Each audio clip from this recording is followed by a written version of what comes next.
You're ready. Good. Yes, ma'am. Okay. Good evening. We will call the Board of Directors, Clover Garden School monthly meeting for February 9th, 2021 to order. Please, roll of the board and mission, Ms. Spraken. The role of the board, we are entrusted to care for the current school and stay focused on the vision for the future school. No trust, no unity, no progress. Mission, Clover Garden School, foster community, generate enthusiasm, challenge students academically, and produce successful citizens. Ms. Jackson, please note the time is 6:33 p.m. Sorry, I didn't get that time in earlier.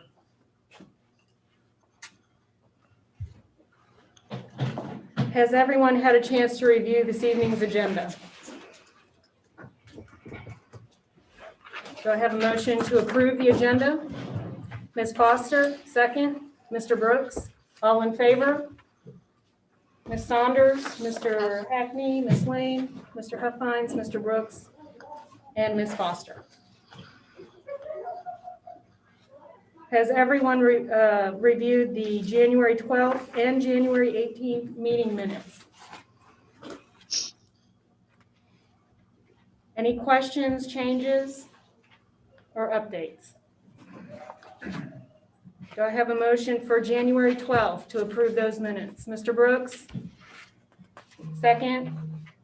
Mr. Huffines? All in favor? Ms. Lane, Mr. Hackney, Ms. Foster, Ms. Saunders, Mr. Brooks, and Mr. Huffines. Do I have a motion for January 18th to approve those minutes? Mr. Brooks, second. Ms. Foster, all in favor? Ms. Foster, Mr. Brooks, Mr. Huffines, Ms. Lane, Mr. Hackney, Ms. Saunders. Thank you. Ms. Braken, do we have anyone for public comment this evening? No, ma'am. No special guests, correct? No, ma'am. Okay, next item is finances. Ms. Simmons? In your board packet that was sent last week was a copy of the December 2020 budget for you to review. Does anyone have any questions?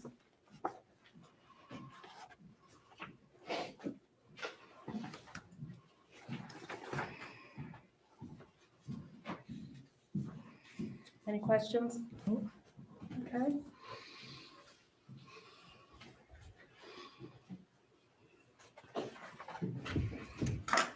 Ms. Simmons, do you do the 990 tax filing? I need a vote. Oh. Approve this budget. Oh, okay, there Then I'll wasn't, go on, I'm sorry. okay, there wasn't a thing here for voting, so, okay. Sorry. Okay, so do I have a motion to approve the December budget? Ms. Lane? Second, Mr. Brooks. All in favor? Mr. Hackney, Ms. Lane, Ms. Foster, Mr. Brooks, Mr. Huffines, Ms. Saunders. I'll change that to vote. That's and okay. Send that to Ms. Jackson. Okay, All right, so everyone has a copy of our 990 in your packet for record. It has been e-filed and accepted by the IRS on January 26, 2021 for the 2019-20 school year. The complete filing with all the forms and schedules are available in my office for viewing if needed.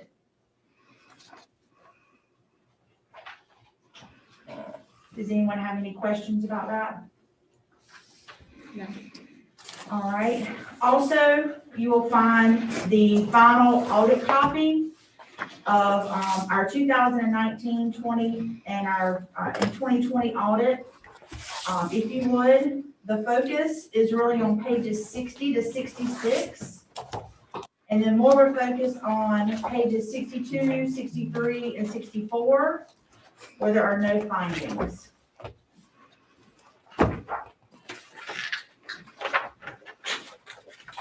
The Finance Committee has been given the draft. Y'all were given a draft, I think, early on, but that's the final. That's for y'all to keep in your board book.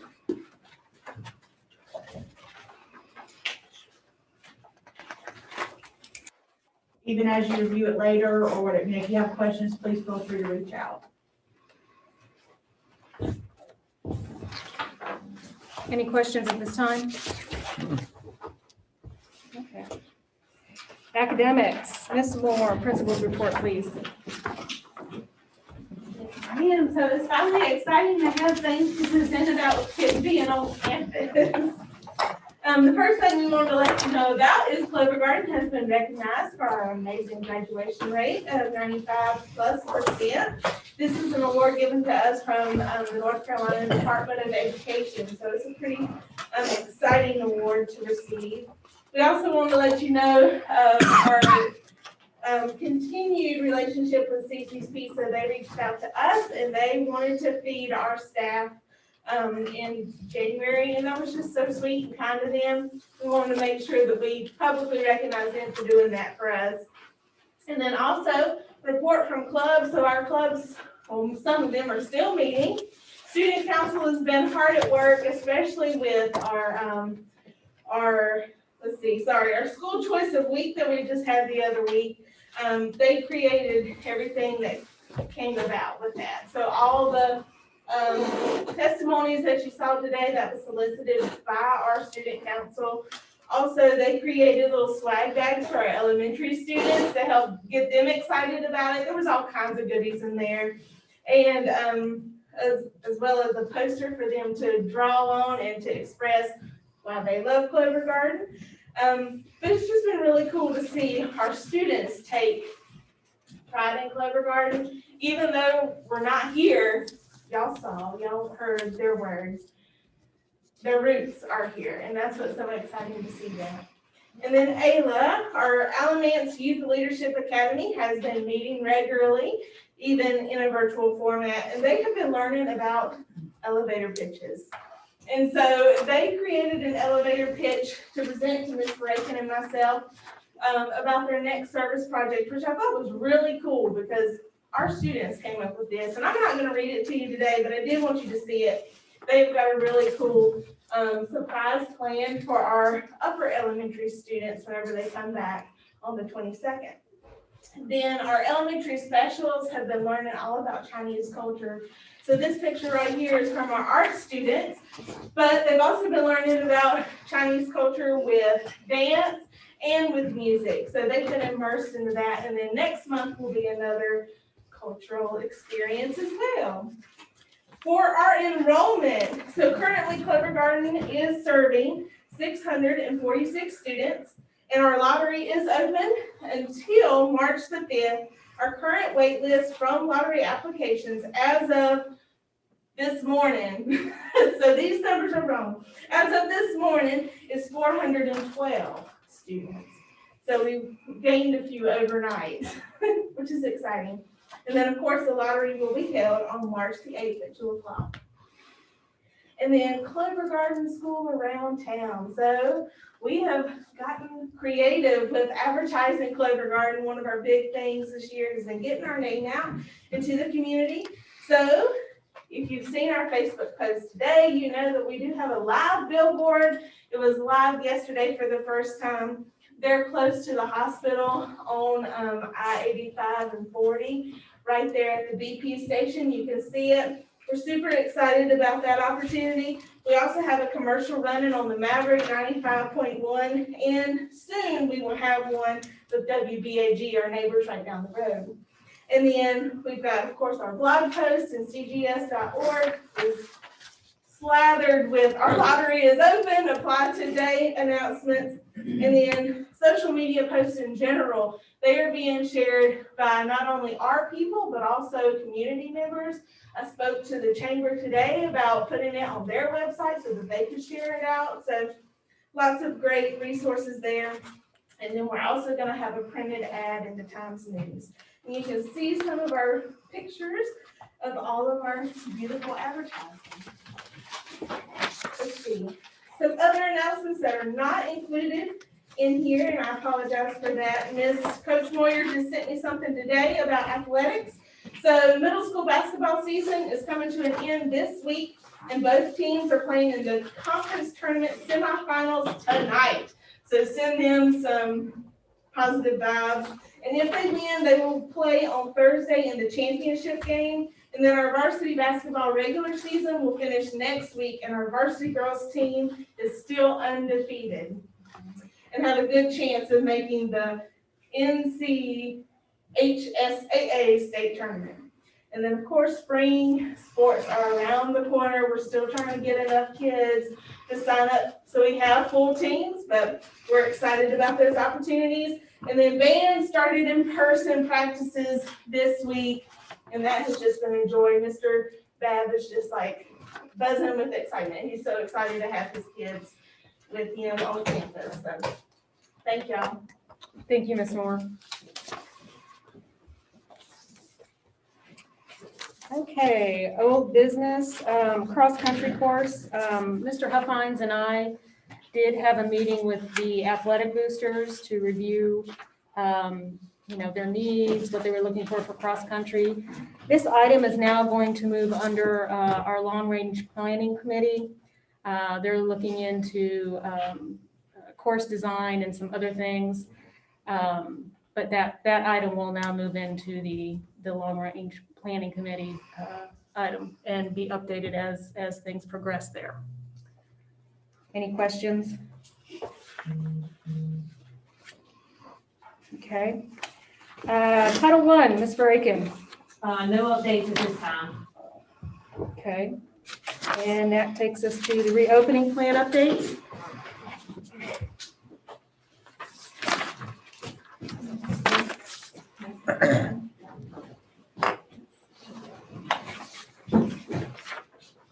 Okay.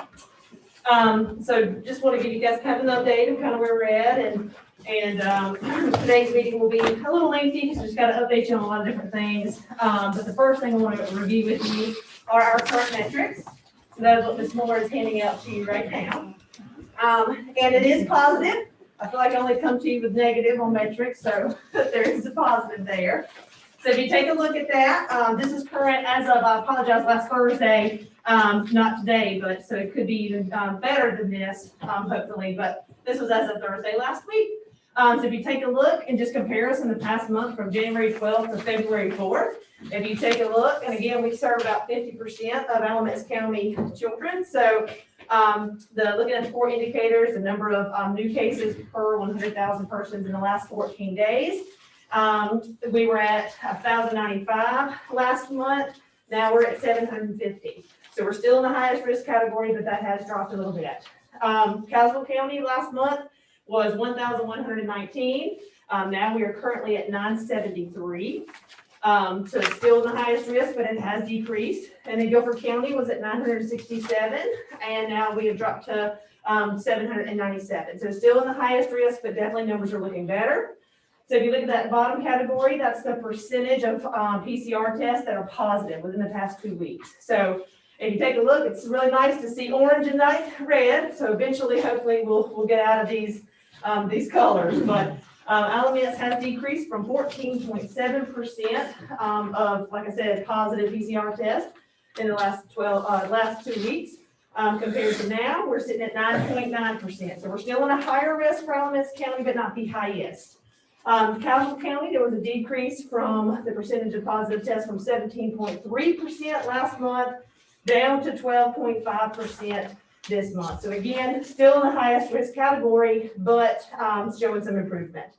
In Guilford County, last month was at 14.2%, and now we have dropped to 10.2% in Guilford County. So again, are we out of the danger zone? No, but are things improving? Yes. And so that's nice to see those numbers come down a little bit. And so this was, some of the information we talked about, getting over the holidays and things like that. So travel and stuff has decreased a little bit. So those are the most current metrics up to date, like I said, as of Thursday. And then also included here is our current county alert system. And I believe at one time, maybe it was last month, I don't think we had any yellows. And so that looks like an improvement too. At least we have one on there for counties. And then again, if you turn the page, the other information included on there is the total cases, total deaths, total hospitalizations, and again, you'll see a downward trend on that. So that's very positive to hear. So not out of the woods yet, but it seems like we're getting there, seeing some light at the end of the tunnel.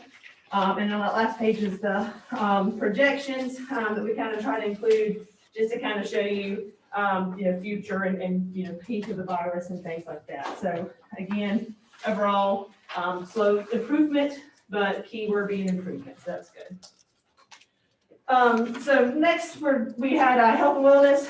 They've been meeting with us, as we, contemplate what our next moves are and bringing in another group of kids after the break. So there's some things just for health and wellness. We are very excited about now our ventilation systems have been updated in all of our buildings. To, like I said, they provide that ionizer, which, kind of helps with the airflow and quality for our kids. So definitely excited about that. We are still working, I'll talk a little bit about this in just a minute, but still preparing those 3rd through 5th grade classrooms with plexiglass and things like that. But overall, definitely on the right track. Some other things that health and wellness, again, just like I said, there are some concerns. We'll talk about this in just a little while, but there are still some valid concerns in regards to bringing back older children, just based on data and information that we have about the age and being super spreaders and things like that. So there is some hesitation there about the older children coming back in the building. But overall, there's some goals for us.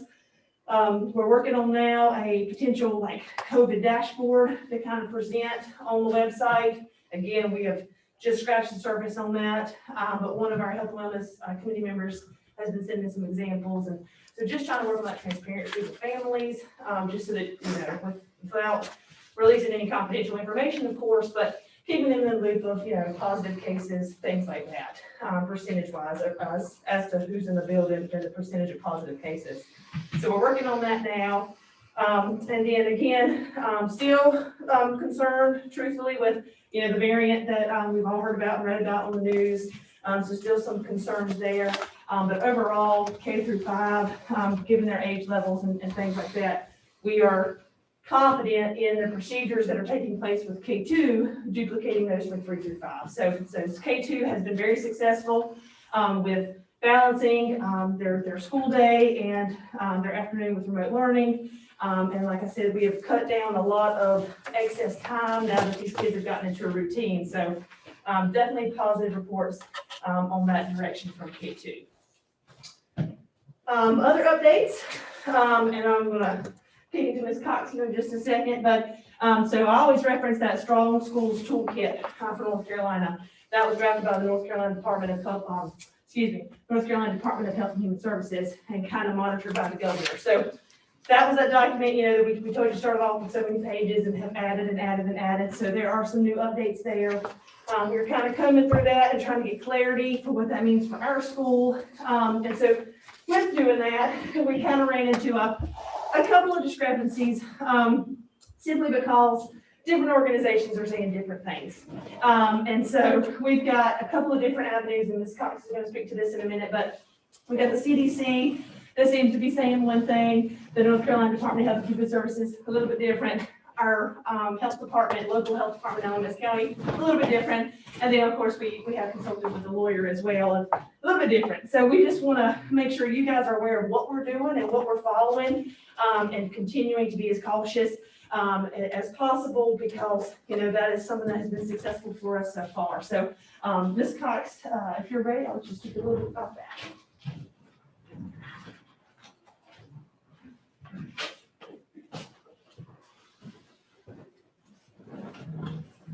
All right, so it's like Ms. Reagan stated, we have been hands-on since day one. We're going on almost a year's worth of COVID, right? So we always hear it, before COVID. We're not gonna do that, okay?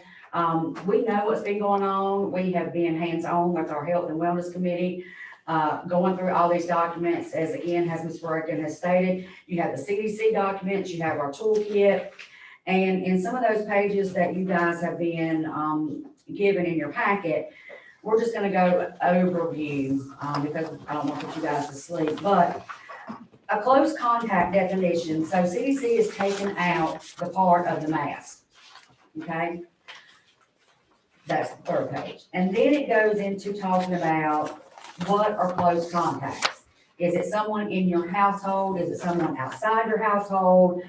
Are they having symptoms? If not, what are they having done? And then they're going into, well, if they had this test, they should be good, but if they had the antigen test, then they need to have the PCR test done. And so at this point, I go to Ms. Reagan and say, look, I have been proceeding on a safety, being pro-cautious.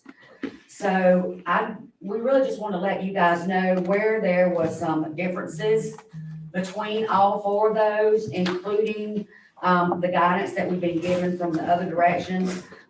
Department of Health and Human Services goes into that close contact. You know, if one gets sick, they do this test. If the other one does, they get this test. Alamance County Health Department says, you've got to go by the test. If it's the antigen, don't take it. If it's the PCR, that's what we're going to go by. As of the last collaboration meeting we had on 2/3, all contact tracers for Alamance County Health Department have been moved to assist with the vaccines. So contact tracing is going to fall to the individual schools to keep up with. With that being said, I went to Ms. Braken and the admin staff and I said, I feel very comfortable with what we've been doing so far.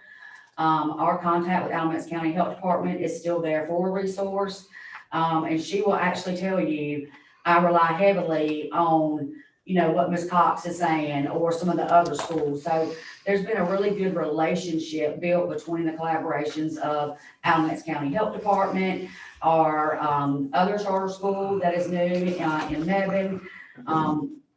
So we just want to say, are we doing the right thing by being pro-cautious? And my answer is yes. I would rather be pro-cautious because number one, we have not had a cluster inside the school since day one. Number two, we have this cool, what we call a germ blaster, okay? It is literally a green machine that goes in and disinfects these classrooms with a mist that does not have to be wiped down, that meets all the CDC guidelines, and it dries that classroom in 15 minutes. And we've tested it in several rooms. So that is what's happening every evening in those K-2 classes and also where any of the focus groups are at. If we even see somebody's got a runny nose, somebody's running to go get a temperature because we're going to clear it out of the building before. Like I always say, it's not in the school, it's what's bringing it in. So as I state that, if it is a student who has a close contact within a household, we go by that 14-day rule. If it's a student that has not been around anybody who has been positive and they test positive, then we keep them out for those 14 days. We are following the advice of the Alamance County Health Department. And the reason that I focus on that is because that is our partner in crime all year long, every day for the next 20, 30 years. They always have been. So I'm very appreciative of the Alamance County Health Department's support, and I feel confident in us proceeding, going the direction that we have. Some may not be happy with that decision, but safety trumps convenience. You will always hear me say that. There are always going to be those onesies off. And I will say that our parents are very open to the communication. We don't catch them in the K-2 line. We're already notified before they even come to the campus, which is great. That makes it so much easier to keep up with. And that process has been working for us very good. So that's just a brief overview of the different variations of those different levels. And I just wanted to let you guys know that that is the process that we're going through right now. And I am the overseer of the COVID. I have built a team which consists of Ms. Garrison, Coach Warrior, Robin Cox, and Ms. Melissa Quimby, because each one of those have either athletics or testing or focus groups. They're going to be my key ones. They're going to say, hey, I got this, or did you know this? Somehow it always happens on Sunday evening during football, but that's okay. We take care of it, and so it's already taken care of and done before Monday morning we even come into school. So that has worked out really good for me to have a spraying tree branch, so to speak, so it's not all hitting me, and I have a collaboration group that I can bounce these ideas off of, and that has been extremely helpful. So we just wanted to explain that process to you guys and let you know this is what we're doing, and I'm going to always proceed on the side of caution. Any questions, concerns? Not good? Okay. More to come on the Germ Blaster, by the way. I'm working with our social media person for some videos to be able to give out there to our social media groups for parents to see what we're doing here in the school to make it a comfort zone for them. So more to come, look, on Facebook and our social media within the next couple of weeks. As the population of the school increases, do we have enough blasters to go around? Yes, we've got more than enough. And in fact, with the CDC taking the mask thing out, of course, we're not going to, it's still part of the requirement of the K-12 opening up. But we've got plenty of masks and we've got plenty of cleaner. As y'all have heard me several months, I have been proactive in trying to make sure we've got everything that we need. Are we the ones that are performing the cleaning, or we have somebody coming in? We have a third party, but also our teachers and all of us. You know, we'll go in and help clean as well. So it's half and half, Mr. Hutchins. Okay, cool. Thank you. Any other questions? When Mrs. Barakin was talking about concern with older students, is that like basically just high school? So So cut 'em. mostly your 14 to 24 range is where most of the spread is being done. Isn't that all right? You know, that's just 14 to 24. The little ones you would think would have hard. I have to shout this out. We had picture day the other day. I didn't know how it was gonna turn out. I planned for 600. I didn't know how many would show up. Between all of our staff, we had over 400 students in, screened out within 5 minutes. It was a roller coaster, and we had plenty of staff to help. And I was very pleased with that number. We're gonna finish with the seniors on Wednesday, and then just the K-2 remote kids on Wednesday. And I'm expecting a very good turnout on those. So I'm gonna say that we're probably gonna be at about 85, 90% that students have been here at least to take their picture. Can students who didn't make it that day send in a photo? I think that's gonna be an option. I'm not gonna promise that, because we want to make sure that the kids at least try to come in. But I do think that that's gonna be an option that we may have to talk about. The only problem with that is we're getting very close to our yearbook deadline. Normally this is done in October. So, the end of February, I think, is the end for the yearbook. But don't quote me on that. To piggyback off of something you said about everybody cleaning, I heard through the grapevine that a group of high school and middle school teachers gowned up, put gloves on, mask on, and went down to the K-2 classrooms and cleaned their classrooms for them one afternoon. Now, if that does not show family, I do not know what is. So kudos to those high school and middle school teachers who took the initiative to do that, because they realized that that would uplift their colleagues. And that's very nice to hear, Ms. Foster, thank you, because those are the expectations that we have for all of us. And we've had a lot of teachers helping and wearing those multiple hats, trying to see where they can help. And, you know, it's not just one group, it's everybody, you know. It's a family, as we all like to say. And we're all trying to assist where we can because, you know, we have a limited amount of staff. So, you know, it's just something that we always do. And I don't think that's even going to change after COVID. Any other questions? If any of you would like to come in and watch the Germ Blaster, it's so cool. Even let some of the teachers do it. It's very light, like I can do it. When I can do it, anybody can do it. But it's very nice, and it does not mess with the plastic, what do you call those things in the K-2? Yes, so they're dividers. Well, it doesn't stick to it. So even when it's on there, it doesn't, like, you know how you do the windows with your Windex and it'll streak? It doesn't even do that. It's very, very nice, and it makes cleaning a whole lot faster, and we know it's very reliable because we let the athletic team test it out first before we purchased it. So it's like a mist. It is, it's like a mist, If I'm doing it, I'm soaking it, but if they're doing it, they're just missing it. You know, I gotta learn, I'm a lefty, so, you know. All right, is that it? All right, well, thank you.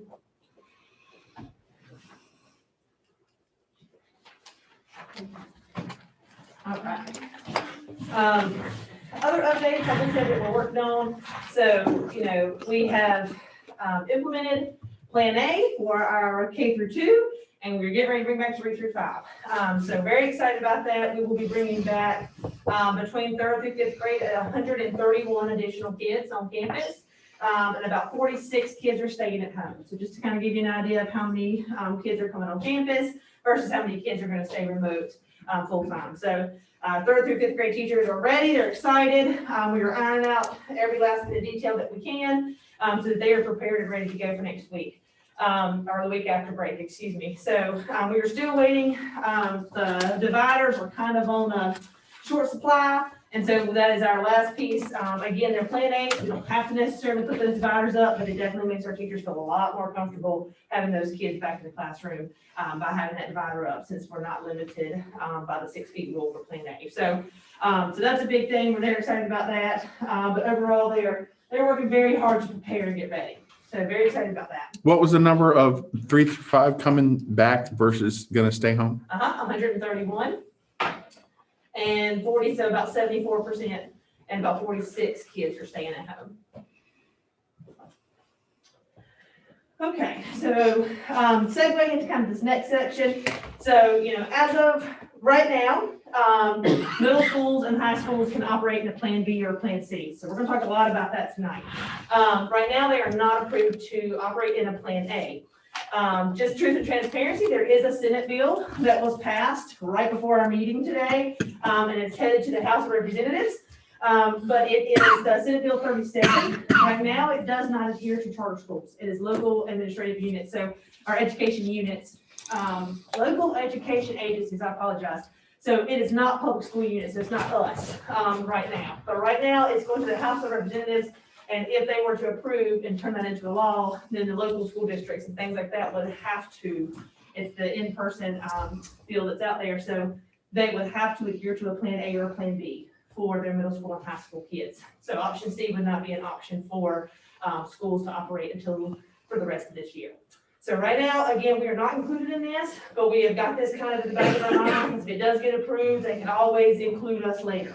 But right now, that is just like I said, the local agencies and not us. The public school unions are not included in this. So we still have a little bit of freedom and flexibility to do what's best for our school and using our resources.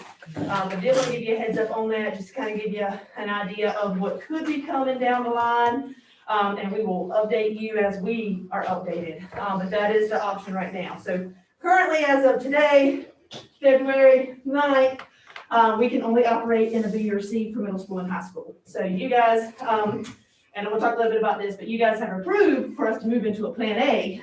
We were very optimistic in October. So today we're going to talk about some options of what we could do as of today, depending on, what happens at the state level and things like that. But a big concern that was kind of brought up to us was, okay, so we're virtual learning, right, for middle school and high school kids. We were virtual for everybody for a while there. But how are we supporting these kids? I had some of you ask me, okay, have we looked at like mental health? That's been a big piece of the puzzle that people have been talking about in the news and carrying on, carrying on conversations about how are we supporting these kids with mental health concerns.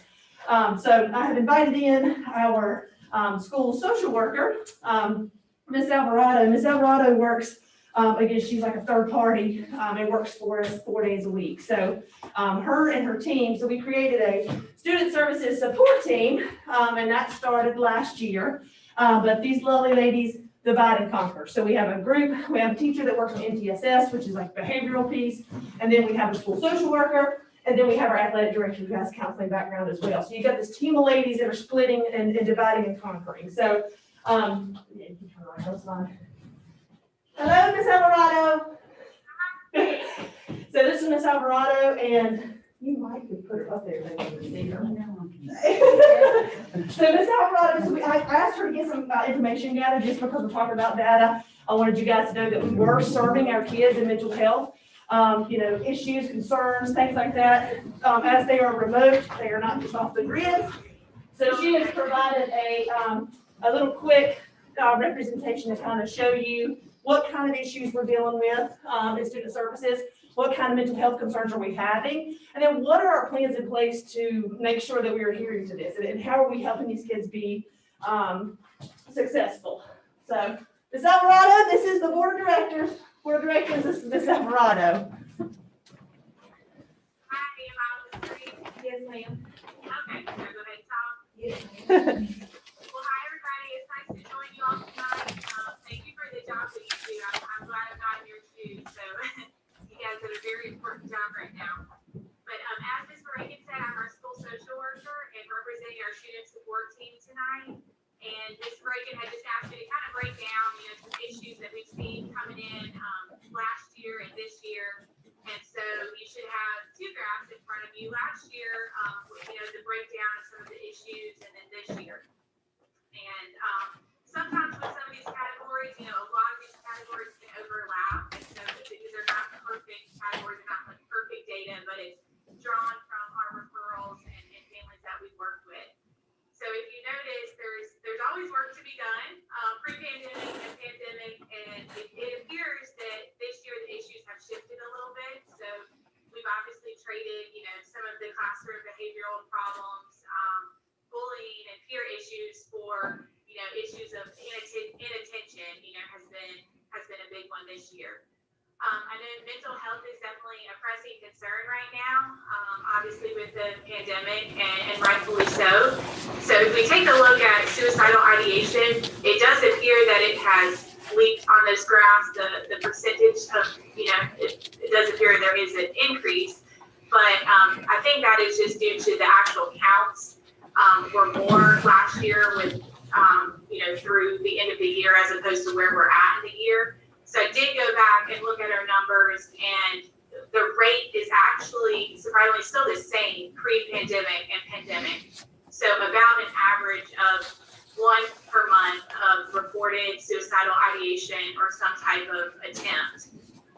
Fortunately, we have some great procedures in place. We did get a lot of experience with that last year and have procedures in place for referrals and definitely like follow-ups with families and kids. So,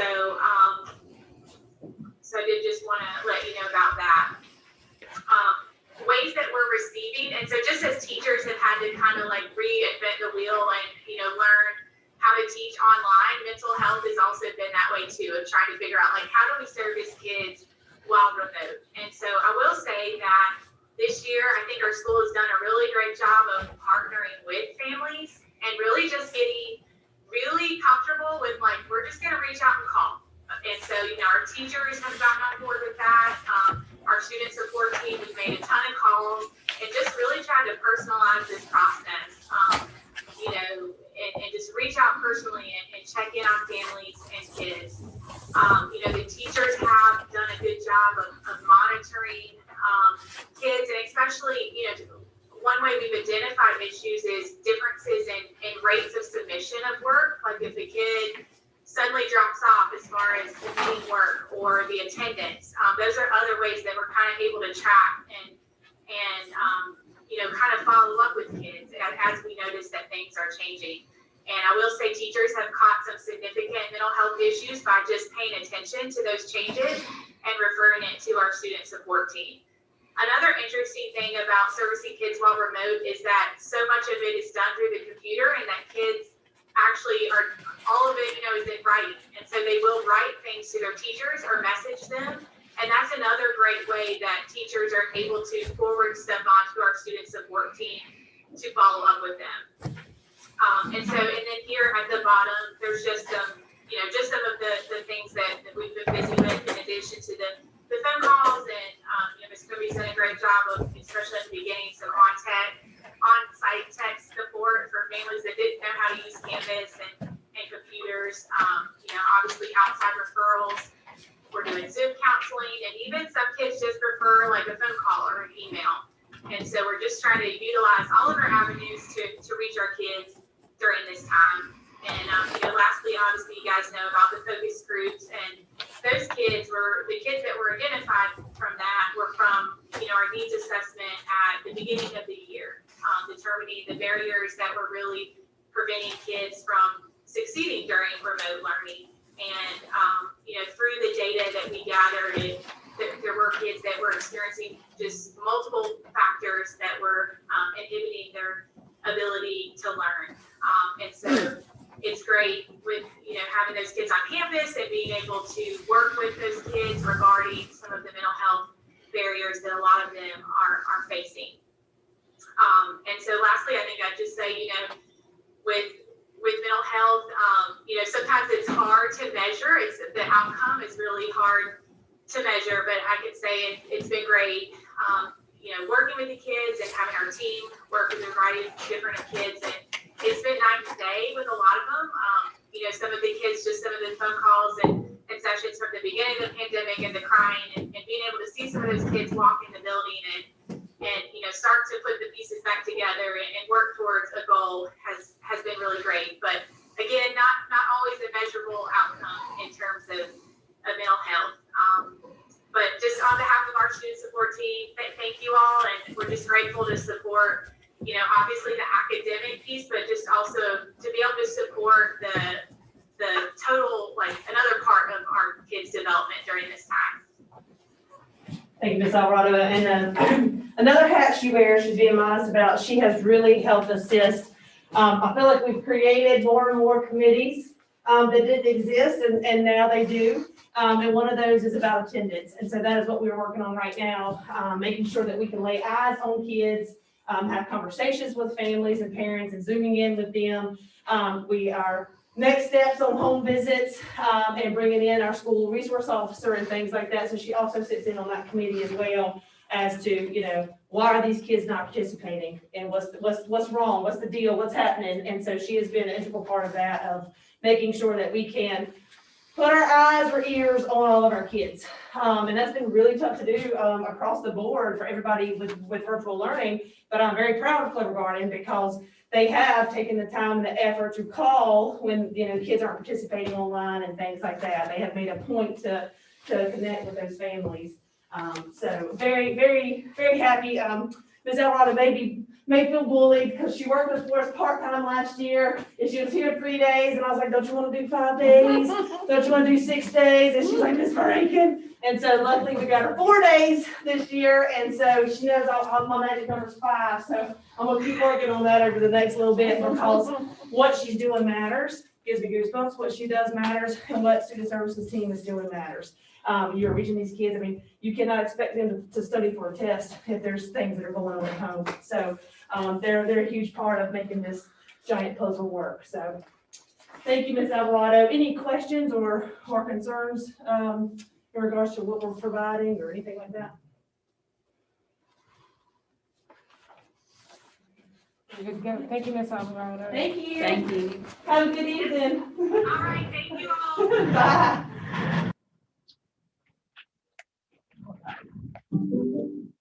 All right. So moving right along to the next piece of today. So I mentioned to you earlier about what is currently allowed for schools to do based on restrictions and requirements to reopen. Okay. So K-5 good to go, rock and roll. We can run a plan A, and the biggest difference between A and B is the capacity limit inside of the classroom because you have to enforce 6 feet apart. And that is tough. So we're going to talk a little bit about that and about what resources Clever Garden School has to be able to, operate with a system like that. But so currently, what you guys approved, so I pulled up my old October presentation here. So what you guys approved, we're rocking and rolling. You guys approved to, go to school Monday through Friday, K-5 back on campus, half-day schedule, and then K2 kids coming back in January, 3 through 5 coming in February. And then we were very optimistic and hopeful that in March, our middle school and high school kids could come back in some capacity. And so what we wanted was Q4, which is like March 17th, I think, where we'd be here on a full day. So again, very optimistic or excited about that. But then there's some realities that are setting in here because remote learning with that Senate bill that I told you about, that if it passes, there will have to be a remote learning option. That is no choice. Families will be able to have that option, no matter if we're in here in Plan A or Plan B, they will still have that option. So that means that they will still have the opportunity to learn virtually. So someone will be responsible for that, for each one of their classes. So ultimately, our teachers will be responsible for delivering remote instruction in addition to face-to-face. Now, our K2 and 3-5, they've got a system in play, and they're one single class. But once you start getting into 8th grade and higher, it gets a little murky. And the reason is because kids take different tracks. And so not all the 8th graders are in the same classes. They start taking advanced level courses and things like that. So that has thrown a couple of wrenches into plans to just say, hey, bring it back. So what we're working on today and what we've been working on, I know we've been talking about this, I feel like forever, since September. But more importantly, as of late, we've gotten leadership team, academic committee, health and wellness committees, just about if you work at Clover Garden, you've been on a committee of some sort to talk about this. So what can we do? So right now, middle school, high school kids are not approved Plan A. So we cannot operate like K through 5. I cannot bring in 20 kids in a classroom, 25 kids in a classroom. We can't do that. Some of our middle school kids' classrooms have 28 in them, 29. So we can't do that. So we need to have a plan in place for what we can do. Now, again, things may change with the bill if they include charter schools and things like that. But as of today, February 9th, preparing for kids to come back on March 15th, we need to have a plan B. So this lovely power team here have spent more time with me in the past 2 weeks than they probably would ever care to share with me. But they have really put their heads together along with the committees they serve and getting feedback from their colleagues and their peers on, hey, what can we do? What can we do to make this happen where we can bring kids back on campus and make it successful for everybody at the school? And then what resources do we have available? So a lot of brain power has gone into trying lots of different options, trying to work out the kinks, being, devil's advocate, looking at both sides of it. And it really kind of put some things into perspective. And so what we would like to present today are a couple of options. And we want to just kind of get your take on it and feel and kind of where we want to move forward. So we are trying to meet the best of all worlds, but also we want you to have transparency in what Clover Garden can do. Okay. So they're going to talk a little bit about our options. Of course, one of our options would be to stay the way it is. Keep doing what you're doing. Don't change the system. Let it roll. Okay. We have worked this hard on this remote learning plan. Work the kinks out. We've got the kids in a routine. Do we really want to change that the last 9 weeks?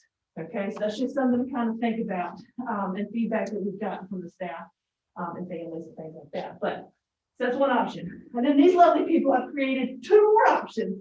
And I know that y'all don't like a whole bunch of choices because, it gets overwhelming, but I think these 2 are the most feasible, realistic options that we can support and do well in. So not just implement, but actually execute. So they're going to talk to you a little bit about data today and talk about the 2 different plans. And then we can do some Q&A and talk about where we want to move forward. Okay. So let me introduce these folks in case you don't remember who they are. This lovely lady is Miss Reagan. You will see her face on a lot of our committees. She does a lot of things. All 3 of these people wear so many hats that I've lost count of what they're wearing, okay? They have spent a lot of time and pushed everything to the side to devote 110% to these instructional plans. So of course, like I said, Ms. Reagan is our Canvas guru, sits on all of our committees, mentoring, you name it, she's on it, right? Mr. Chief, same thing. He's been voluntold for a couple of different things this year. He just listens to the ladies around him. He's a smart man. He's out over at home too, so he said, let's look different. So he's been a phenomenal piece of helping us find discrepancies and things that don't work and trying to improve our school for the future. So I greatly appreciate his brain power and how his mind works with math and pieces like that. We're going to talk about a little bit with that today. And then the lovely Miss Garrison. Miss Garrison I've run out of, I don't even know, I had to write a recommendation letter for her the other day, and I kept listing things, and I thought, oh my gosh, like, so she is running the EC department. She is filling in for some, vacancies that we have, so not only is she the EC director, but she's also the EC teacher, she's the mentor, she's looking over everybody, she's running these, committees, and I don't think she wanted this role, but she's our scheduling guru, so every, nightmare puzzle that you can't figure out, she will figure it out. So she's been working very hard about, with trying to navigate the logistics of working around all of these COVID-19 restrictions and requirements that never had before. They're trying to make those work. So she has also helped successfully manage the EC focus groups that have been running for the longest around here. So again, scheduling gurus. So all of these lovely people, I'm gonna get out of their way and let them present to you. And I'm gonna go over a couple of different plans to you. Yes. I'm gonna pass out one. So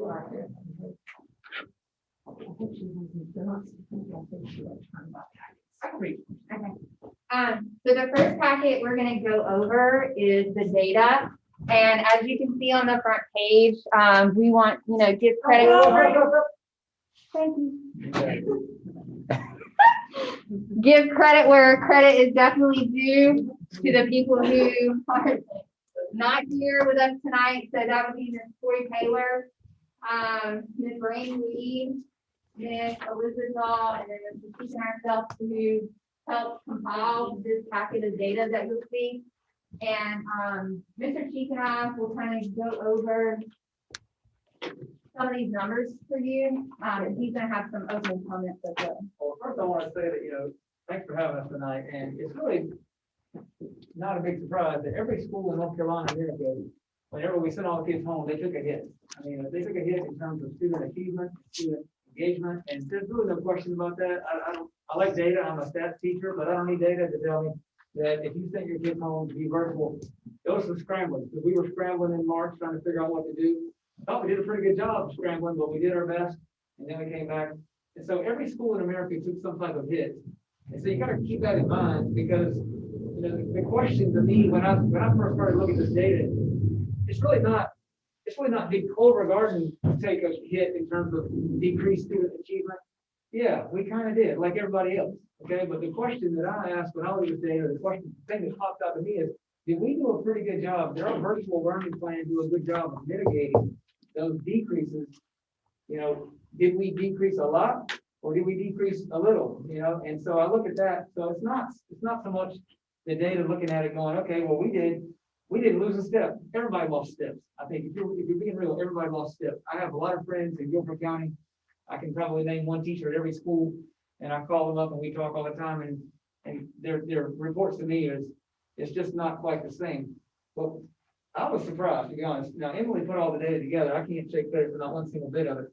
I may have corrected the typo or two, and that's about it. So she did all that, but I'm telling you, when I looked at the data, I was fairly surprised, because I was assuming we took a bigger hit than maybe what we did. Now, you guys have to make your own decisions about that and looking at it from an objective standpoint. So if we took a small hit, my question is, do we throw the baby out with the bathwater and start all over? If we took a big hit in terms of student achievement, then yeah, maybe we need to do that. But if we didn't, maybe we don't. So that's kind of where the data, the questions that I asked myself to begin with, kind of formulate a hypothesis. Yeah, that's the way we do it in school. So I'll turn it over to Emily now. She can kind of lead you through some of the data. So, and I'm not gonna read everything. I'll highlight with a breakdown of it. I'll show you how you can interpret it. And stuff. So you do have a little table of contents that shows you on each page exactly what it's referring to. So if you turn to page 2, this is the first 2020-2021 average percent of students passing the year-long courses. So that would be courses that are in first, fourth, or sixth periods that run year-long, including the average course grade. And I have compiled that by subject area as a whole for the first quarter. So that was, first 9 weeks, just kids at home, nobody really coming back to campus. They were on their own. And then broken that down even further into what it is middle versus high. And then you look at, okay, now we're at the end of the semester. They've taken the next 9 weeks. They've taken a midterm. And what was the percent pass rate for courses in math, ELA, science, history, health and PE, and then the elective courses as well. And to broken that down into middle school and high school separated. And then what was the average class grade for a student in those classes? So that's kind of how this whole couple first pages are gonna read. For, again, percent pass rate, and then the average grade a student had in that course. And it gets, as we go further through the document, it will break it down even further than that. I believe she said this, with this first page, or you're looking at, it's only year-long courses. Keep that, it's only year-long. Correct. The second page, if you turn, because it'll summarize it all in a little bit, are just the fall semester courses. So these are courses that are now concluded and are over. So that's your second, third, and fifth block courses for 8th grade through 12th. Middle school didn't have, except for science and social studies in 6 and 7. They were all year long except for those 2 subject areas. So that's where you'll see on that page, the asterisk, no middle school offer, because middle school math and middle school ELA is year long no matter what period they're in. So again, I'll give you a moment to kind of graze through all of that. And you'll see the difference is the final and not a semester because it was over at that point.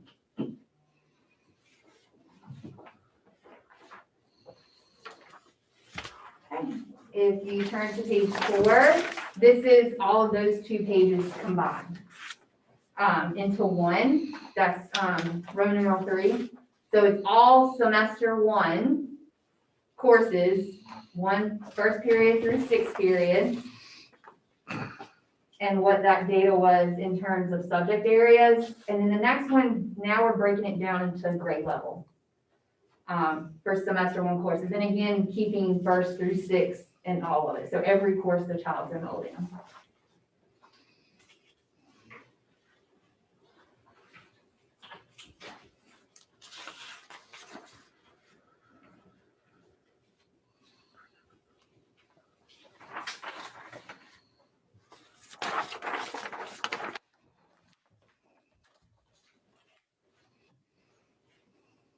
And, this shows, which subject areas students may have struggled more in, and what they would excel more in as well.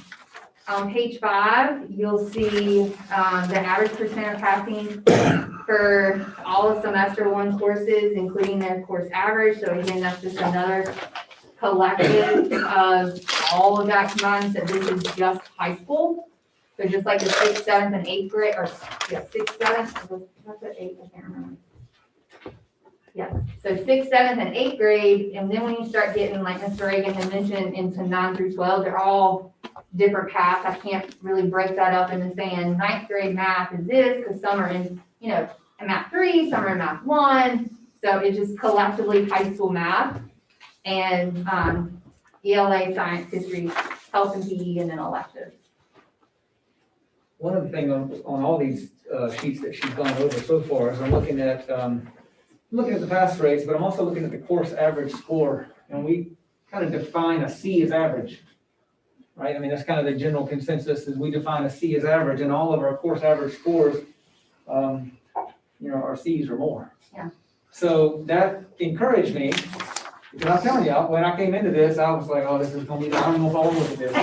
To be really, I didn't know if I really wanted to look at it, but. I didn't know if I wanted to run it. Yeah, she didn't want to run it, but I was encouraged to see that the average scores were average or higher. So that's a good news, I guess. The next one on page 6 is a temperature check with spring semester. So where are we at quarter 3 right now? Collectively as a whole, all grade levels, all subject areas, all periods.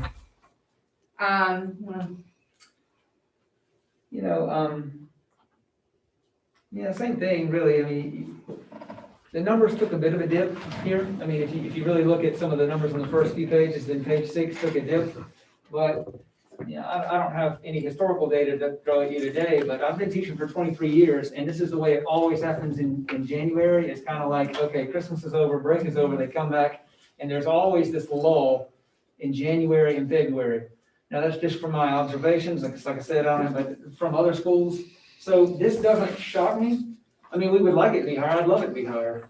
I wish there wasn't a lull, but it seems like kids kind of cruise because you just had your midterm exam. You're kind of finished for semester one. And so now you're starting over again. You think, okay, I'm gonna kick back a little bit.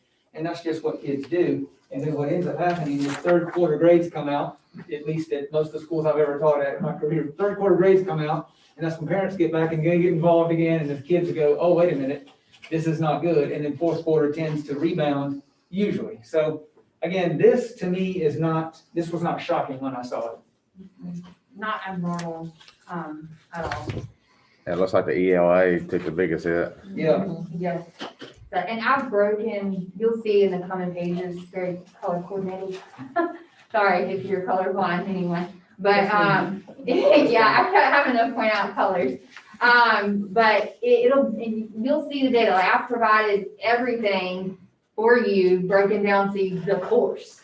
Okay, where is that course that's causing that dip? And how can we support that course for everyone, all stakeholders that are involved in it? And we have, our Canvas committee, Ms. Rigsby, Ms. Glasgow, Ms. Knoll, Ms. Taylor, and myself are working on that plan of action as we speak with how can we support them more.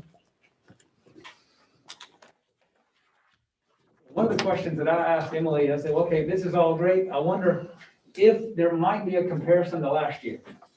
And so she decided, well, yes, let's try that. And so she's the data queen. I mean, I think she's vying for my job. I'm an AP statistics teacher. I think maybe she wants it. She's probably gonna get it, but she is the data queen. So anyway, she went and harvested all this data about last year's grades. And then once I kind of got it in front of my face, I'll let you talk about it a little bit. You're fine, good, you're the numbers man. But, look at the numbers this is the numbers from last year. Yeah, I did quarter one and semester because that was pre-COVID. Now, when you start dipping into February and March, it's not going to be applicable to compare that because we hit COVID and everybody went home. So I stopped at the end of semester one because that would be consistent of a normal school year with the majority of the staff we currently still have. So I was trying to compare as many apples to apples as possible with our students, our staff, the time. Now, you will see later on when this gets broken down further into classes that some of it isn't applicable because of the block period. So last year we were all periods, and for some of the data, we just don't have that data yet for that class because it was the second semester class that hasn't taken place, or it was a first semester class, and the semester for a first semester fall class is totally different than what it was last year. So it wouldn't have really been comparable to one another. One thing that when you try to make comparisons to the 2019, 2020 data and here now is, okay, you're comparing last year's sophomores to now this year's juniors. They're taking different classes. Right. Also, we have some different teachers. Some teachers came and went. So it's hard to say. Now, these numbers look pretty good when you look at, also, hey, let's face it, when you're face to face with a teacher too, I mean, there's sometimes the teacher stands out and says, hey, you know what, I need you to come take this test, Johnny. You gotta do it. All right, so a lot of little things go on like that with the different, so it's really, you're looking at apples and oranges, you might not even be looking at fruit. I mean, you might be looking at apples and whatever, apples and asparagus, I don't know, but, so I'm not sure, so I asked her to pull this data and I thought I wanted to see it, but then once I started thinking about it, I'm like, I'm not sure. Now, yes, again, I go back, we took a hit. No question, we took a hit. Every school took a hit, but I'm not sure that the hit was significant when I look at these numbers as opposed to the others. But we'll talk about that later. Yeah, and to, like Mr. Cheek and I discussed when looking and reviewing all this with our team, it's, the variables are endless. We could spend a week talking about the different variables. So we're trying to, discuss and present and show the big picture of it. So if you, and again, this is all 2019, 2020 data. And elective courses are not included in that just because I started working on that on Saturday and I just didn't have the time to pull it. So I apologize for that. If you turn to page 8, now you have side by side of 2019, 2020, and 2021, per grade level per subject. And again, you almost have to look at it in a diagonal so that you're comparing the same children. You know, for real that. quick, another huge variable that just popped in my head, I thought of this before, but it just popped in my head to say it right now, is that, you know, last year, we weren't splitting the standard and honors.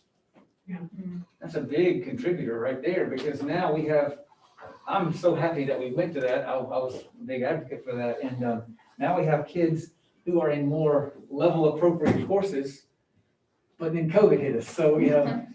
So what I'm saying is like, you know, a lot of times, like, I'll just speak, you know, I taught math 2 and math 3, and I had kids who would next year be in an honors level class sitting elbow to elbow with kids who would next year be in a standard class and struggle. So, you know, when you put them all together like that, you know, the numbers tend to inflate a little bit because the high kids in the room kind of bring that up, you know what I mean? So, in terms of your academic achievers. So that's another, I think, reason when you look at these comparisons, it's hard to really draw a direct comparison for it, but that's it. I didn't think about that either. Told you, endless variables we could discuss. And after, about an hour of doing that, we're like, let's just stop. Yeah, we. I was like, I had a list that was a whole page long, yeah, and I was like. It says, we're rapid, I was I like, was like, I gotta quit. Okay. Yeah, like, we're done talking about this, this is not gonna work. So, I mean, you take a moment, flip through those pages, because once you get to the color coded page, it's kind of the same thing, except now it's, color coded. It's literally, huh? Do y'all have that? Yeah, they got that. Okay. So if you turn, and it's not page number, because it was an Excel. Page 13, really. Yeah, 13. It's an Excel sheet, and I didn't page some of those. But on the first one, this is current school year. And let me just kind of point out, so the charts from the beginning are still there as well in the lighter colors by subject area. And then we looked at, okay, what is less than 70% is orange. So that would be anything, whether it's a Q1% pass rate, semester pass rate, or the average course grade for a class. What was 70% or less, you'll see, you know, just at a glance, the orange.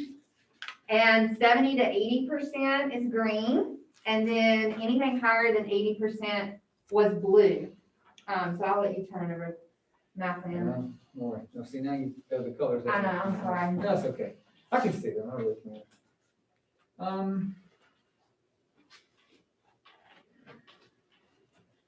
Well, what you want to see is not much orange. I mean, honestly, that's what we want, right? We don't want to see a lot of orange on here. And, you know, there's a little more orange than we would like, I guess, but when I look at it, when I look at the orange, it tends to travel in pockets. And why does it travel? Why is it prevalent in one course over the other? Yeah, it's hard to say.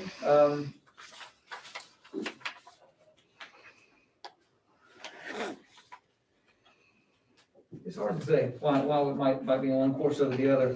I mean, granted, you got your, I'm looking for math 1. Sorry, right here. That's on the second one, isn't It's math 1 honors is right here as well. it? Okay, Blue and green.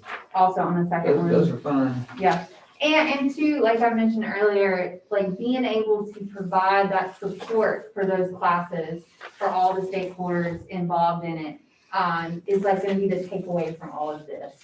Okay, this data helping drive, everybody's, all stakeholders' decision-making and what we should do going forward from here, as well as how can we support those oranges for the rest of the school year ultimately. So when you flip over to the next page, you have the semester 1 classes that are all done. These have completed. So again, not much, and if you notice, you know, the orange, so really you want to look at that last column. And there was only 3 courses in semester 1 that were orange. And that to me speaks volumes of our staff and our teachers and what they did with Canvas and remote learning and how it did work for those kids.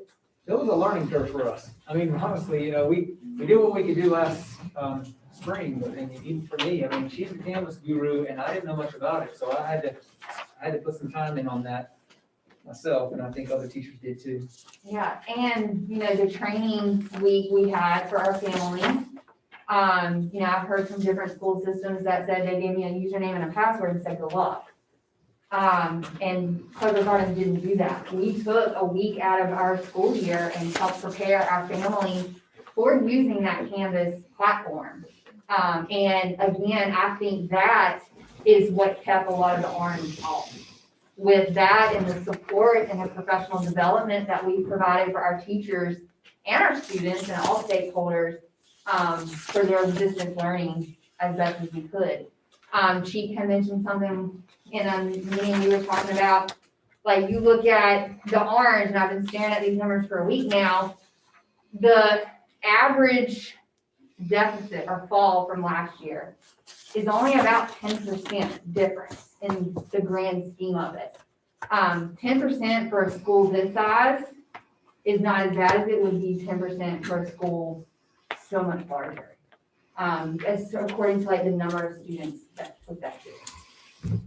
Yeah, I dare say if you went and grabbed data from a bigger high school, that friends that I know that, I'm just conjecturing, so I don't have any data on it. I'm saying, I think you're gonna see a lot more orange based on what they say to me. But And you look at this one in particular, again, I'm sorry I don't have these page numbers, it's the one with this year's side by side. These are all the courses that are currently happening or in the fall happen, semester 1.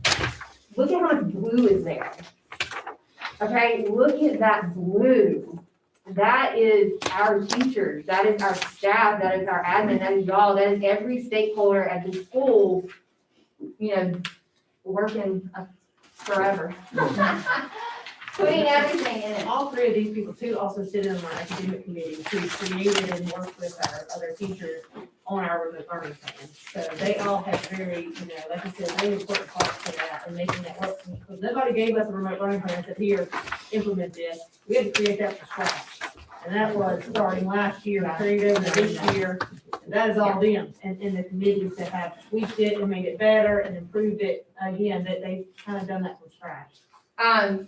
The last little color coded chart, well, not the last, but a last, is last year. So that data that was in that table, I color coded it for 2019, 2020.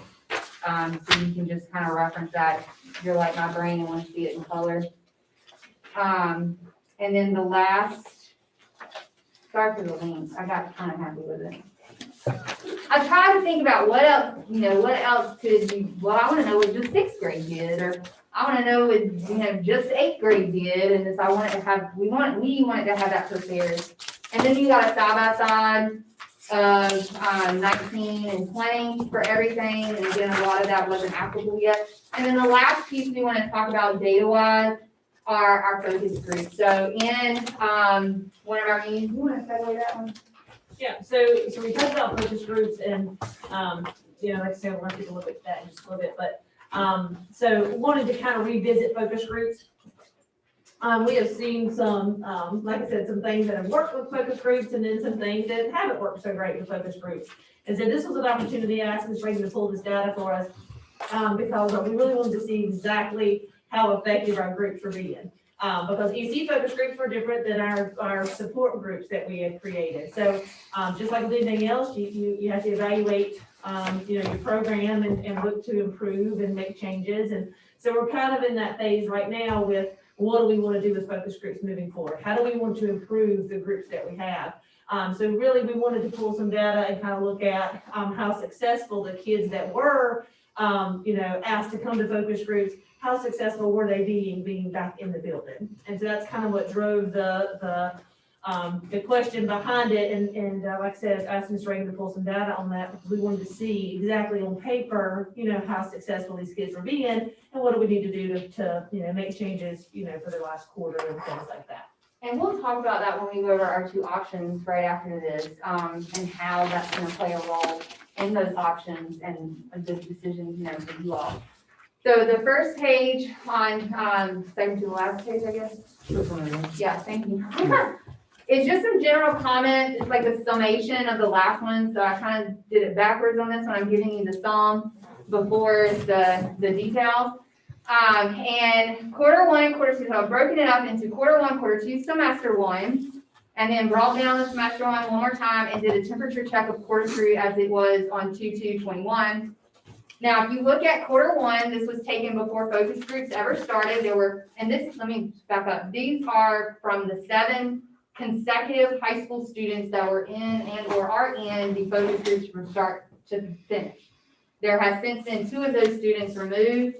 I don't know why I can't answer that one for you, but I've pulled their data out as well and kind of broken it that way. So just looking at the quarter one, there were 42 courses that students were given grades for. 92% of those were failing for these 7 kids. So that's only 8% of the 42 classes were actually passing.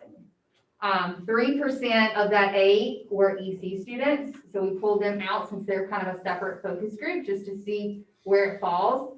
And just a general comment on that, that means that 17 courses, and you'll see this is from the next page, there's 17 courses that saw an increase when focus groups started from quarter one to quarter two, but only 13% of that 44 saw an increase from fail to pass. So that's like if you're going from a 22 average in a course to a 32 average in a course. You increased 10%, but you That's still failing, didn't pass. that's failing, and so, not good. The next one is semester 2. So this is after the focus groups had started. This was taken January 4th. So everything for semester or quarter 2 had been completed. You had 42 courses, same 7 students. And after being here for like 6 weeks, I think at that point, we saw a 2% increase in pass rate. So instead of 92% of failing, it was 90% failing. And then the 8% pass rate only jumped to a 10% pass rate. So the goal of focus groups, as I understood it, was, let's increase student achievement. I mean, that should be the goal of the school. And, I was hopeful for it in October. I cast my lot with it, and it didn't seem to work. Because when you go from a 92% fail rate without focus groups to a 90% fail rate with focus groups, I don't need my calculator to say that's not a significant difference. With a sample size of 42. No, but that's one kid. It is one kid, well. And I've broken that down. See, so 10%, That's right. the 10% that was passing, 8% of that was due to EC. While maybe not all of them you got to passing, you got one kid pass. That's true. I will tell you this, that there were 2 students removed from focus groups. They were doing the best. Yes. So you'll see that So that skewed it. it did. And again, I'm not making a judgment. I don't know why. Maybe it was the right call. I don't know why that would happen, but those were the ones that were doing the best. So then you look at the next one where it's semester 1 compared to quarter 3. You had 42 courses, 87. So at semester 1, this is after midterms, you had an 87% fail rate. Pass rate was 13%. 5% of that was due to EC. Now you go to February 2nd, quarter 3 temperature check, because we're only halfway through it. We went from an 87% fail rate to a 76% fail rate. And the pass rate went from 13 to 24. Now of that 24% pass, 17% was due to EC students. 7% were due to kids no longer in the focus group. And that was 2. When you look at that jump from semester 1, 87% failing to the quarter 3, halfway through quarter 3, February 2nd, 78%.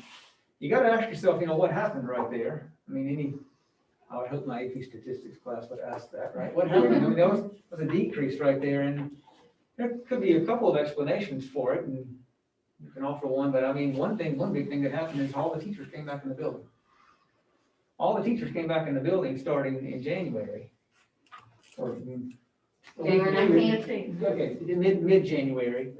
And even though the focus groups were, kind of an isolated classroom full of students, whether it be right or wrong, I'm not judging, there were teachers who more than likely walked in there and said, Johnny, I need this assignment today. You haven't done it and I need it. You got a 0 here. So that went on. And so that might have then some of the reason for the increase right there. Again, we're talking about number of courses, 42, but we're only talking about, what was the number of students? Seven students.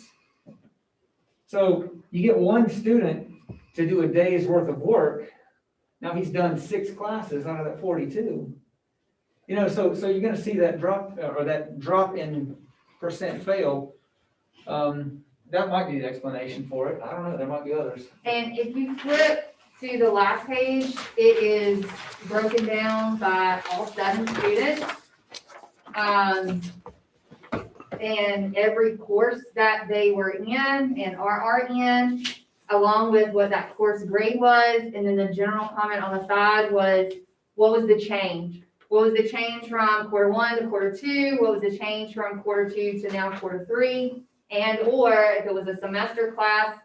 So when you're looking at it, this is the first block is all 7 kids in first period. That's a year-long class, so that class is still continuing.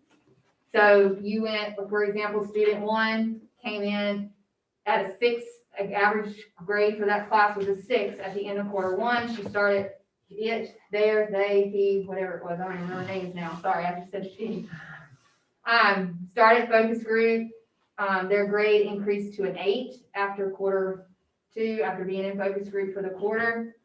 And then semester grade, you can see was the grade 4 of a 50.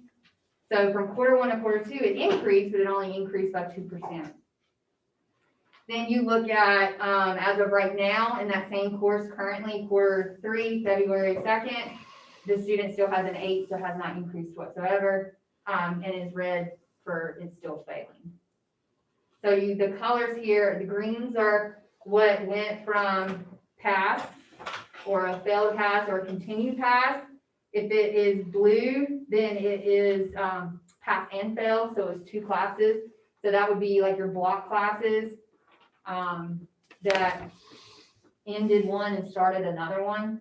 So the data for the old and the new is there.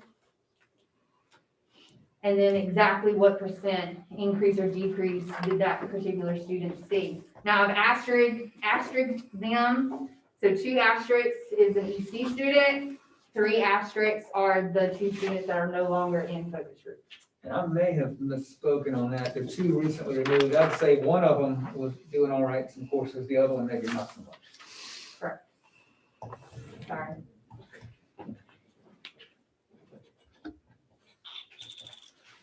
Ms. Reagan, did we remove them from the courses or did they back out? So focus groups, so where that comes from, the criteria that's used for that. So student services team, the one that group I was telling you about. So what our focus was is on kids that were doing nothing during remote learning. That was one of the criteria pieces that, you know, they weren't participating, or they didn't have internet access, or couldn't actively participate, or even further than that, if their environment at home was an unsafe environment. We wanted them in the building for as long as possible. So that is some of the criteria that we used to decide who goes into focus groups. And again, that group was also working on adding kids a little bit at a time, because there was a bunch of kids we wanted to put in there, but we really focused on the kids that needed to be in the building as much as possible. So that was kind of where we focused in and honed in on those kids.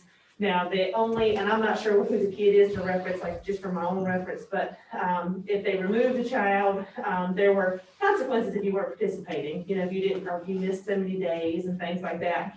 But I'm not, you know, for certain on why that particular child or those 2 children were removed off the top of my head. I don't know if Ms. Garrison can speak to that or not, but. I don't know who the 2 students are individually, but I can tell you that we have had ebbs and flows of the focus group program, and we have had for a number of reasons, just like our variables box that Ms. Reagan was speaking of, but that are both on, you know, the obligations of the school and the family. So we've had students that have participated in our student support team focus group program and our EC focus group program who have attended and then chosen themselves, or the parent has chosen for that child for them not to attend any longer, or for a period of time due to transportation concerns or other things like that. And then also for lack of attendance. So that was a policy that we put out when we started the program, was you need to have regular attendance. You are committing to this because this is what is best for you to continue your education, not just academic success, but to be here in the protective building, you know, of the school. So it could have been it could have been the school or the family. I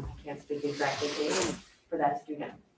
And when we're, I mean, unless we'll have a Q&A with the data, if y'all wanna pause and do that, most like, that's fine. But that data is what drove these options. So just keep that in mind as well, all of it. Question?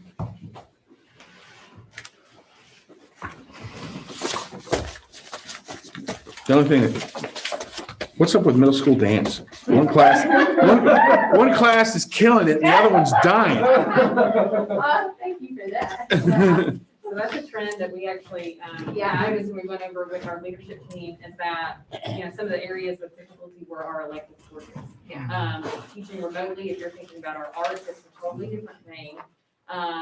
Maybe students are being pressured to focus on their academic courses prior to the electives. I know I've had some conversations with parents about maybe enforcing that kind of schedule, because you're talking about I'm earning a course for credit versus an elective that maybe I can make up, and now I'm on a time-bound schedule. Again, so many factors, but our elective courses have kind of struggled when we look at this data. I mean, generally speaking, as a litmus test, it looks really good, like Mr. Cheek spoke about. 70% is amazing. If you're in a classroom and 70% of your kids are proficient, you have met your target and you can move on to your next standard. So for our teachers to implement remote instruction in such a way to continue to reach our students' needs at that level is amazing. And it does not go unnoticed, the work and time that they put into that remote instruction is working. Though it has challenges, there are those barriers, there are variables, it is working to meet the majority of our kids despite our frustrations. And I hope that's what, we kind of recognized and pulled out with this review of the data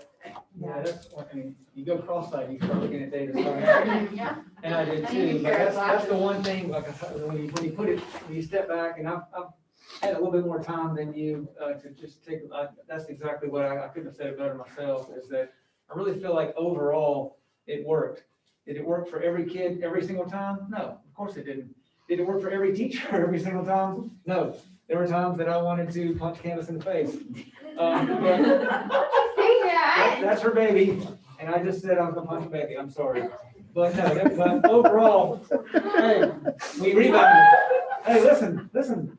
Calm down. We rebounded, and now me and Candace have a great relationship. He's gonna join the Canvas committee. I would never punch Candace in the face, but there were frustrations early on that are really, it took some time. Yeah.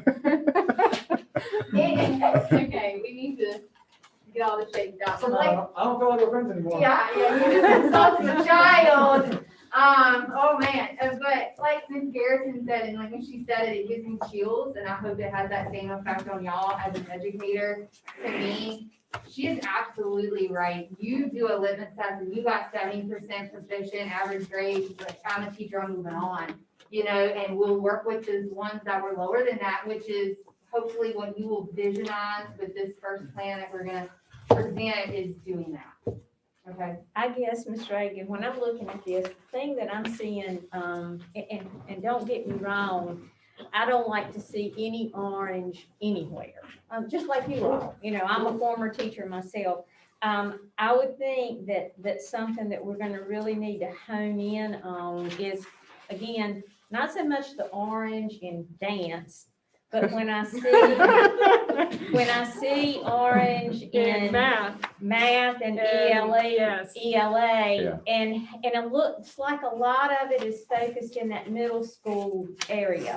And I taught middle school, and middle school has children who are unlike any others, which is why I don't teach in the world. So I can almost understand why that it is this group that is struggling, because they tend to, they're not elementary students, they're not high school students, they're trying to find their way and they haven't gotten there yet.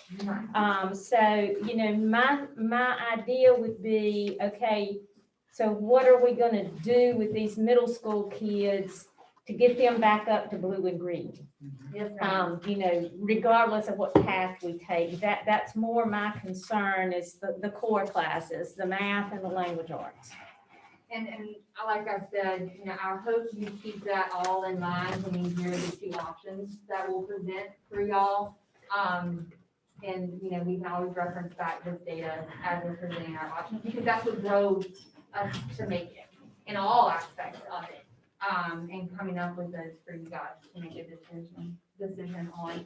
As well as, like I mentioned to the Canvas committee, we're working on an action plan, you know, and that'll depend on what decision is made as well. How can we better support through Canvas, through the teachers, through the students, through the all stakeholders, to get that to the very important. Just having time to make that plan, just a minute. We've got a lot of time making the chart, but anything else before we begin the option? Say thank you, and y'all done a great job. It really speaks a lot of volumes to me personally. Who is not a numbers person. And then I will say thank you to Ms. Garrison with our calendar scheduling, because she makes me look like I know nothing. So thank you, Ms. Garrison. Thank you. Are you gonna request this out? Yeah, okay, do you want to make your opening? So looking at the data, I said, okay, well, did virtual learning, was it successful? And I think overall, I think we could say that, yeah, it did very well for us. And so it's not a situation, my grandfather used to have a phrase, you throw the baby out with the bathwater. I don't think that it's a situation where we want to throw the baby out with the bathwater, because there's a lot of students at home and they're doing well. They really are. I can speak to that anecdotally, just my own students in my classes, but I think that the data also vets that out. There's a lot of students doing well. Are there some things that we can tweak and make better? Yeah, there always are. I mean, even if we were face-to-face learning, there's things we can do and make better. So this plan was kind of driven by the fact that maybe we should keep the virtual learning. Maybe we should keep what we're doing with Canvas, and let's not throw the baby out with the bathwater. So I'll let her take over. This was really her brainchild one night. And Yeah, one long night in the wee hours of the morning, with my big brother here is correcting my typos the next day. But and I don't mind, we go ahead. Yeah, because we're gonna, you know, we've got a much detail oriented plan. Both options have a very, what are student expectations, what are teacher expectations? But, you know, we can hone all that out later and, you know, ask the questions y'all have. We have that hopefully answered in a document. But option one, pros and cons list. So with option one, you know, students, I'm just going to go through it. Is that okay? Can we kind of go through it? Yeah, that's fine. We can't really do the pros and cons because we're not really conning her yet. Yeah. So I can just give an overview, and I'm happy to jump in if you want me to, Ms. Gettigan. But so option one is really keeping our virtual instruction plan. What we've determined and what we recommend is meeting the needs of most of our students as teaching in the building would have if we were in that situation. But adding on blended learning opportunities for select grade levels and content areas that have our state tests at the end of the year. Right, that's so one. we call them blended enrichment pods. And it is a focus with 6th and 7th grade tested areas of ELA math, 8th grade science, ELA, and currently adding in, so it says it, well, I don't see that part, but we added in math for 8th grade as well to be equitable and consistent with our middle school. And then also focusing on high school math 1, math 3, math 2, and biology. Students will rotate through a 1 to 2 day, depending on which ones of those big EOC, EOG courses they are tested in. And they will rotate that with a face-to-face average type test prep blended enrichment pod. This will take place in the afternoon from 1 to 3 o'clock. It is a blended enrichment just solely to prepare our students for their EOG and EOC state tests. Blended enrichment for teachers will also be providing their students who decide not to come in a Canvas module called an enrichment module, where students will create and have all available assignments for their students So that way, if a family or student decides, this isn't right for me, what are my options so that they still don't miss out on that? So our teachers would then create a blended enrichment module in Canvas that would house all of that as well. So it is a test prep boot camp that what we would do in a week as a classroom teacher, now spread out and bringing them in face to face. You guys don't have a copy of it, but this is just an example of like a pacing plan for 8th grade science, as well as data driven for that. So if we start, March the 15th, that gives us roughly 8 weeks, depending on check-ins and testings. We would have to rework some stuff. But it would basically, there are 8 standards in 8th grade science, and any class can do this. And the first week, we're gonna go over the first standard that is the least tested on that, and then continue on. So like the last thing in the last week, we would be going over the content that is mostly tested on.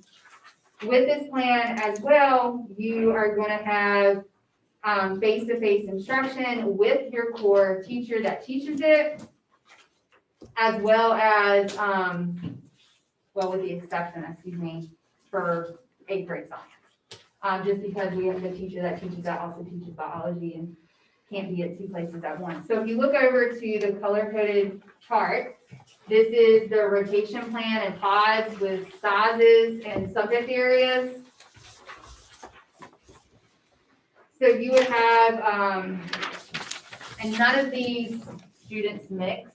You're in that pod, you stay in that pod, they are color-coded, so if you look at biology pod 1 is the exact same math 1 pod 1. That's the same students. Yeah, they're the exact same students that are in biology as well as math 1. So that student would come, or those students would come to school on Monday and Tuesday to get blended enrichment. So again, they would be coming on Monday for 2 hours. Same time? Correct. It'd be 1 to Both days? 3. Same time, same classroom, different day, different teacher. So with this plan, and with both plans, the teachers are moving, the students would not.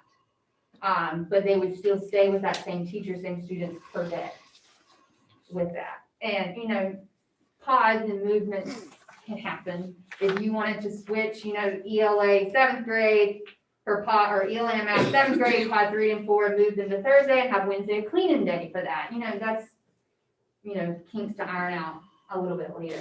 Kirsten, do you wanna, I'm sorry, front part, talk about some of that logistics too, about the, Right, sure, I could that was your baby. So, and like Ms. Broken shared when we were talking about where we currently are as far as what we can do for reentry of students. For our middle school and high school, we cannot come back at full capacity as if COVID didn't happen. We're not at that point yet. So thinking about from our health and wellness committee, the precautions that we have to put in place to safely bring students back on campus. So that's why these students are in our pods. So our pods are at a maximum capacity of 15 students by that common course. And they're staying in a single location. Based off this blended enrichment plan, so they have a biology day, they're in that pod, and then the next day they are with a different teacher, but they're with the same pod of students and in the same physical location in the school building. So as far as meeting the guidelines and requirements and recommendations for COVID, that is one of the things that's important in planning this. So if we're looking at all of the students who are enrolled in all of these courses, and they all said, yes, we are coming, we will take advantage of this opportunity. That's what the plan, the scheduled calendar that you can see is if all of our students are maximum capacity, where are they? How many spaces do we need? How many days a week can they come? Does that help a little bit, Ms. Reagan? Yeah. Is that what you want? Yeah, I'm sorry, yeah. So quick question, where does the cleaning come to play in all this? Planning with the. Cleaning. Cleaning, oh. Every afternoon. So these pods are, from 1 to 3. So you have from 3 to 4 as a classroom teacher to wipe down, as well as the next morning, because those classrooms would not be utilized for anything else other than that. So you would have, well, I say that with an asterisk, because of, the revisit and the revamp of focus groups.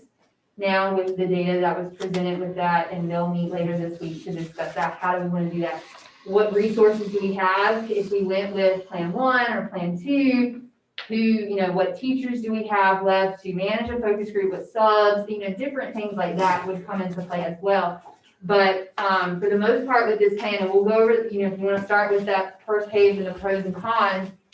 So here are the pros, and that would kind of help answer those questions. The pros with option 1, we are servicing more students at a greater range. We are servicing all of 6th and 7th in math and ELA. You are serving 8th grade in math, ELA, and science because it is a state test and counts towards our report cards. And you are servicing high school math 1, math 3, biology, and EOC, and English 2 EOCs as well. This plan helps address learning gaps that have occurred from the global pandemic and allows teachers to teach standards that may be needed to close those gaps, i.e. giving mock exams, analyzing data, and being able to see where our students have taken a deficit. And we have a longer period of time to do that. Whereas if I'm a classroom teacher, I only, paid 3 to 5 days to do things like that. Whereas now we have a longer range. Yeah, maybe the time wise, but still 2 hours for 8 weeks. That's, 16 hours we're getting with our students to be able to really test questions, testing strategies, testing analytics with Canvas. I showed y'all way back when, over the summer maybe, the data you get from those. So like, I'm a classroom teacher and I'm doing 8th grade science. First thing I'm gonna do, here's a 10-question quiz on this topic we're going over today.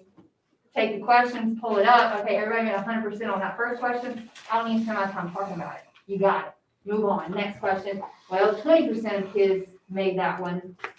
Let's talk about it. Let's learn. Why? Let's analyze that question. So it's taking the time to really test prep our students. We are continuing the success that we have already experienced with virtual learning. We are continuing with consistency of the schedule that now has become routine for our students and family. We are instruction focused on EOGs and EOC test prep.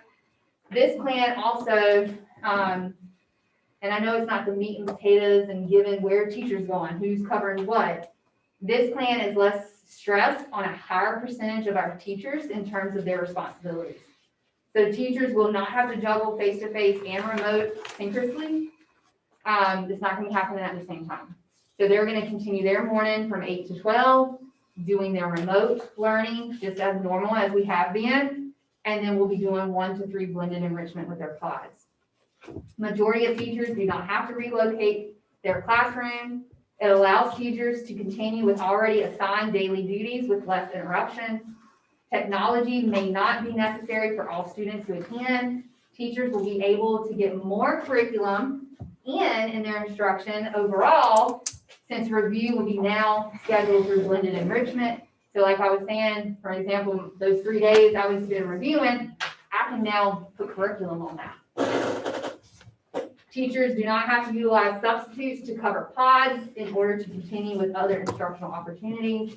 It allows for flexibility for the student commitment. So with this, and again, things can be ironed out later, since it's planned and worked for maximum capacity and it's a test prep, as a teacher, I can say, okay, this week we're going over the standard. Well, if Johnny doesn't need that enrichment, he's got it, he can stay home and not get kicked out. So it's not like a all or nothing type plan. Also limits the number of students on campus at a single time because K-5 will be running in the morning, middle and high school will be running in the afternoon. This plan will carry us out through the end of the school year and not need to be revised to foster the need for middle and high. Couple of cons to kind of go over: 6th and 7th grades are now reduced to 2 weeks as opposed to the difference in option 2. Students are only here as 1 to 3 days a week, allowing for teachers custodial time to clean, disinfect rooms, just like you had mentioned, Mr. Huffines, the equitable piece and provision of students of all grades. So when will we find the time to do all that? I tell you what, we had a group of teachers went down last week and did a deep clean of our K-2 classrooms. You got middle and high school teachers seeing what can we do to help y'all, and they're like, nothing, we're fine. We gloved up, spray and hand paper towels, and walked down there and cleaned their whole rooms.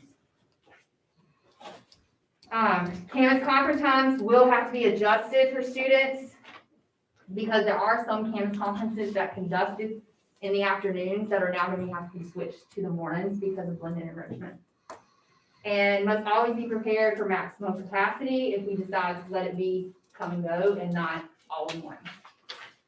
And then if a teacher is absent or something happens to that teacher for some reason, then that opportunity would be canceled.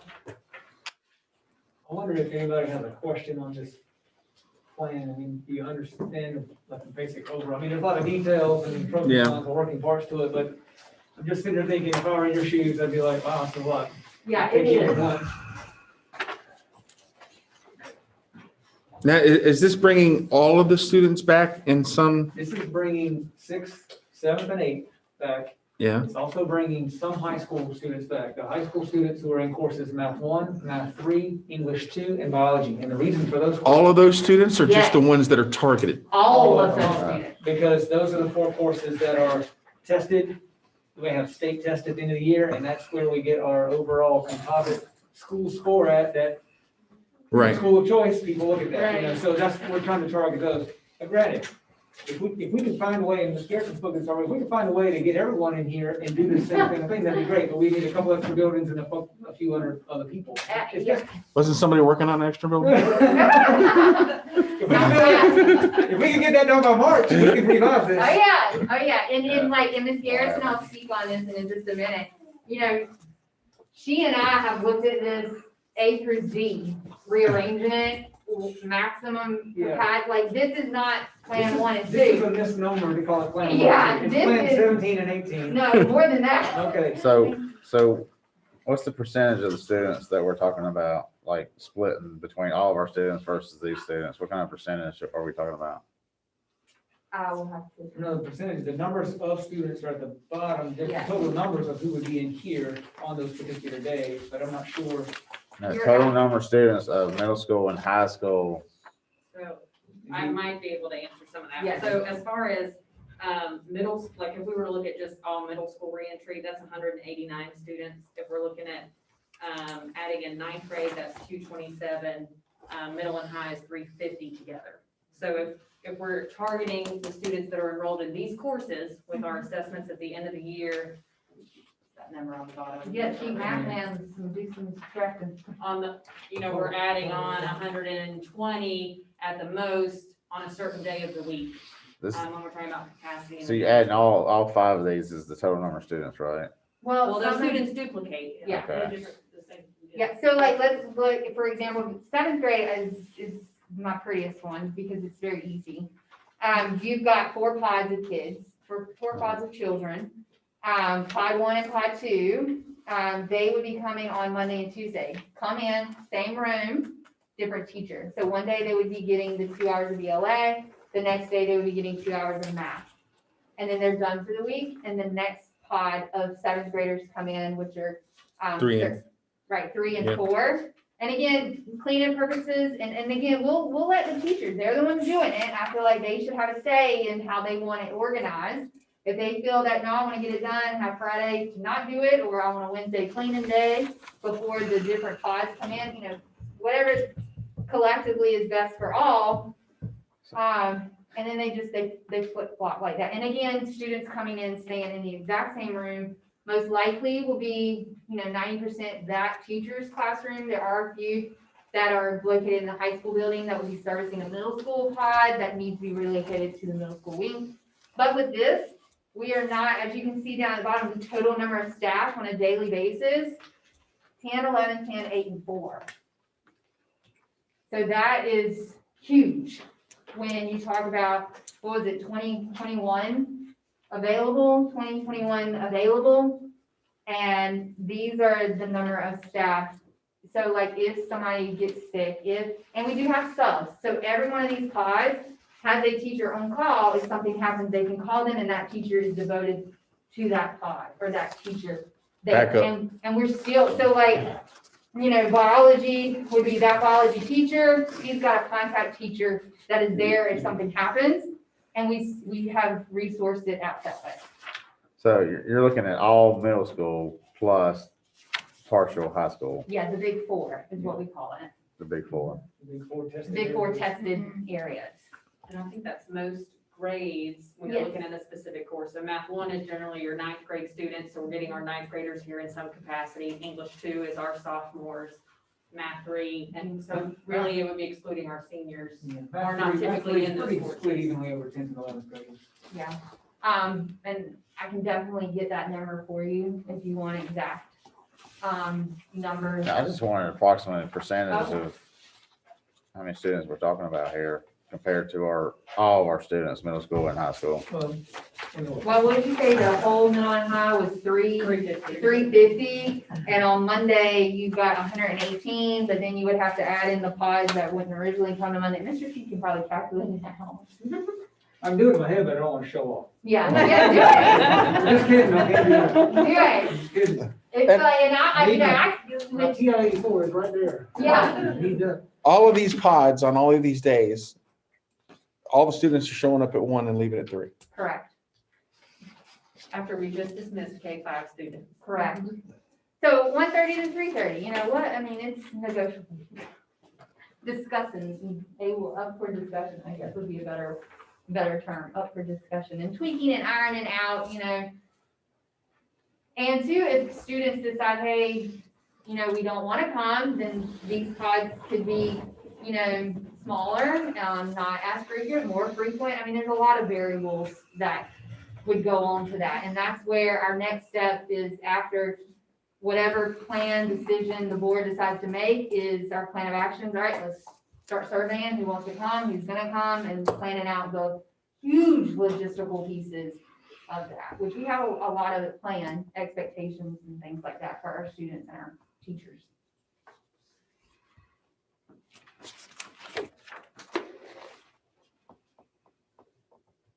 So if you are ready, we'll segue into You the want to hear option 2? Garrison's presentation of option 2. And you do have a reference, which I'll go to following that. But just to give you an idea of what option 2 is, really to maximize the ability to consistently bring a group of students in the building is what this option looks at. So this is bringing all of our 6th and 7th grade students back into the school building daily. This would be continuing to follow our modified day of 8 to 12. So when we're talking about arrival and dismissal, that's going to be in conjunction with our K-5 students coming at the same time. But looking at adding our all 6th and 7th grade students while continuing the focus groups and EC student provisions as well for all students. 6-12 will be occurring. Students in 6th and 7th grade will still be in a pod of 15 students or less, and they will remain in that single pod. And they'll be assigned a location for their pod, and the teachers will change. And 6th grade students will interact with their 6th grade teachers on a rotating basis. So they will be assigned with their ELA teacher on Mondays. They'll have their math teacher on Tuesday. They'll have science on Wednesday, PE, and an elective. So they will rotate through their core teachers. With 6th grade, we have a higher student enrollment in 6th grade, so we have to have 5 pods available to accommodate the 15 or less students. Whereas in 7th grade, it is 4 pods. So thinking about the number of staff and locations, it's a minimum of 9 locations that we have to have reserved, and then staff for that. And I'll get to it, but there's a minimum staff, so having a warm body in the room with the students, but then the reality of how many staff do we need to support the plan is more than that, in order to juggle all of the obligations. Students 6th and 7th grade will be on campus from 8 to 12. They'll continue to follow their AB schedule as far as instruction of courses that they'll be completing their work on in Canvas. It will be supported by their grade level teacher that they have that day. If they have a conference, it will be supported by that teacher face to face, but Canvas is still our driver. Our teachers are putting instruction in Canvas. They can access it whether they're here or they're remote. We're creating that consistency and equitable provisions across being in the building and at home.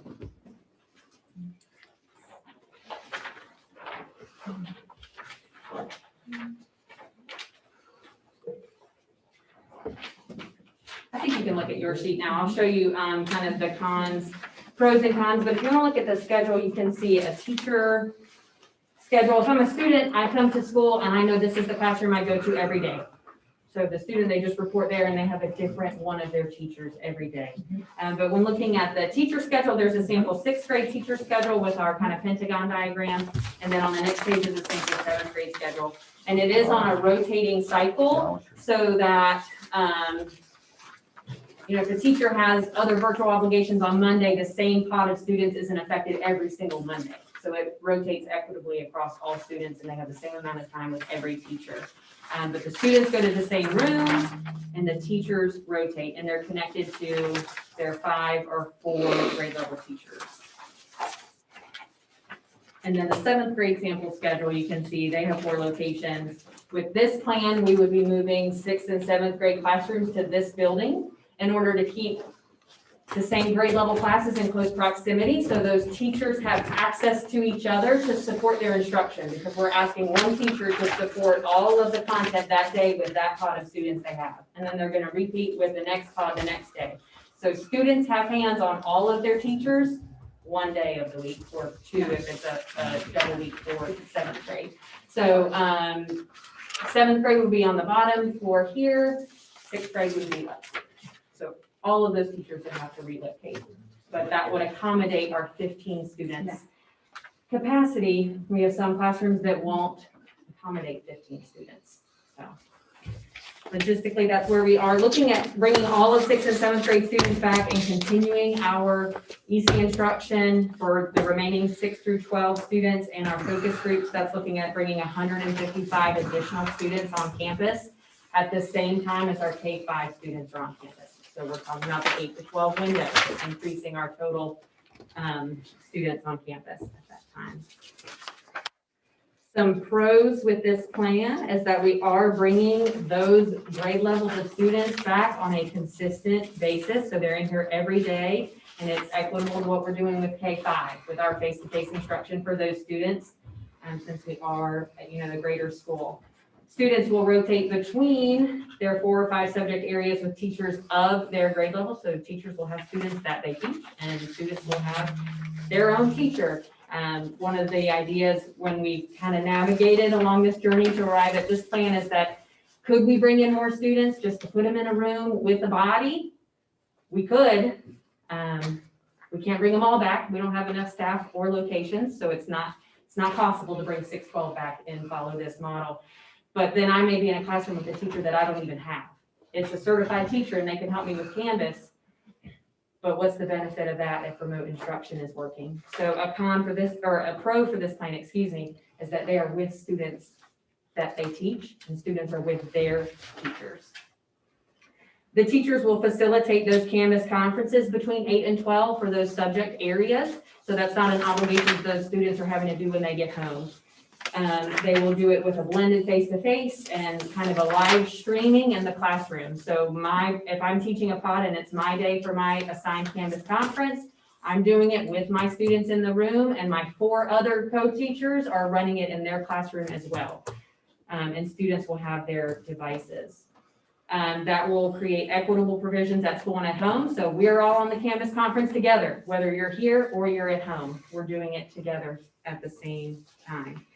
A big pro from our Health and Wellness Committee is that bringing only 6th and 7th grade students back, as far as the entire grade level, would not bring our super spreaders or the age 14 and up, and in relation to the COVID virus and spreading that. So that is a pro for us. Some cons with this plan is that we are not providing academic opportunities for our 8th through 12th grade students. So we are providing some elective enrichments and our marching Grizzlies and athletics and our extracurricular opportunities, but we're not providing academic opportunities for those students.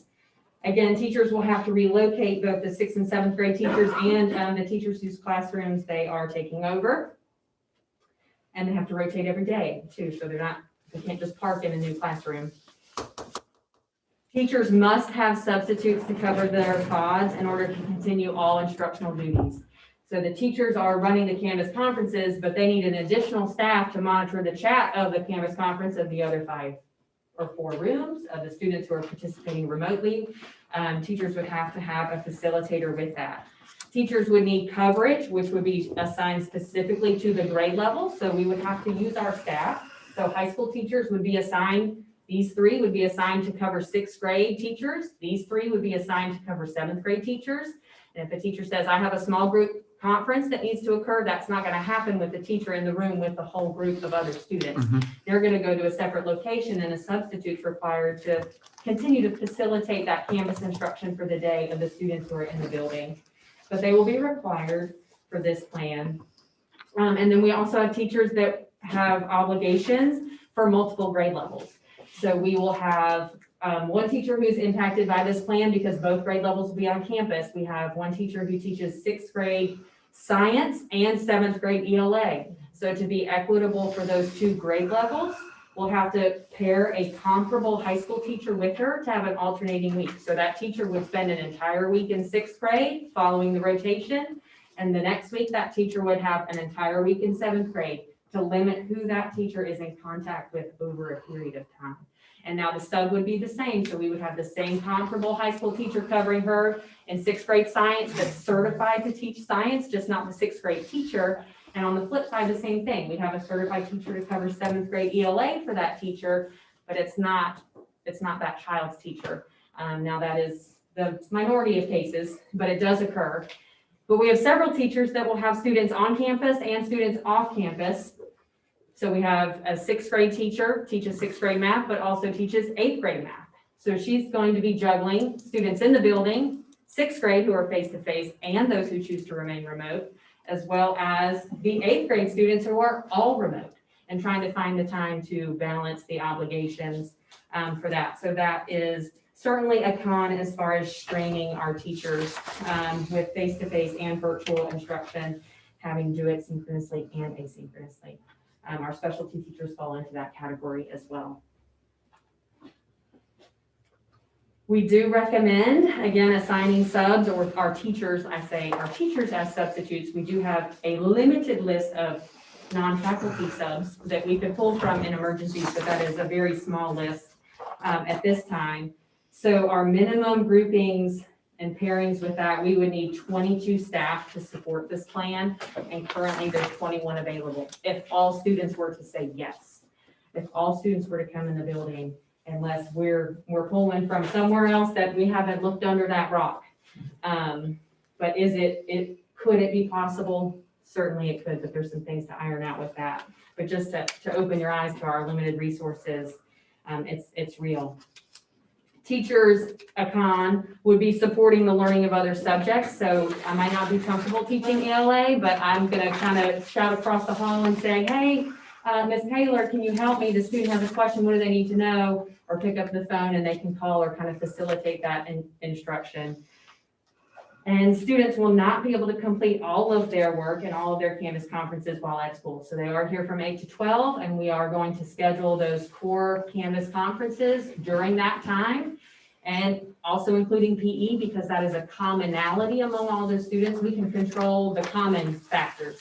But if you're taking an NCBPS course, or if you are in middle school band, but yet you're in art, those obligations are going to have to take place outside of the in-school building day. They may be able to work on their assignments through Canvas in their elective kind of period when they're working on that, but the conferences, it just may not be feasible to reschedule all of those. That was a lot of information, and I appreciate you hanging with me. Well, the option 2, what time do the kids get to school and what time do they leave? 8 to 12. 8 to 12. All of them. All 6th and 7th Yes. graders. Yep. I have an observation as well with option 2. Number one, if anyone's been to pick up K-2 students through the car line, you're going to notice that the staff, middle school and high school staff, is already out there assisting that. And then to expect them to, to do this quick turnaround time, it's tough. I mean, they are stretched. The probably even more problem I have with option 2, and I'm going back to report card, because again, from an educator's point of view, when somebody looks at your school, they look at your report card. And if you are not allowing our eighth graders any kind of academic focus, you're affecting two areas. You're affecting eighth grade science and you're affecting math 1. And that's two of the big things that are on your annual report card. So I think in choosing option 2, we're somewhat doing ourselves a disservice. And again, stretching our faculty thin, stretching our facility thin, but just, again, you want your school perceived as a school who is doing well. And the way that's going to be perceived is by looking at that annual report card. And if you can't get these eighth graders in the building somehow, because as I have heard, science is what eighth grade science carries Clover Garden many, many years. So I think that we would be doing our school a disservice not to get those eighth grade science teachers in You're here. talking about just the middle school too, but then you add on The others, four high yes.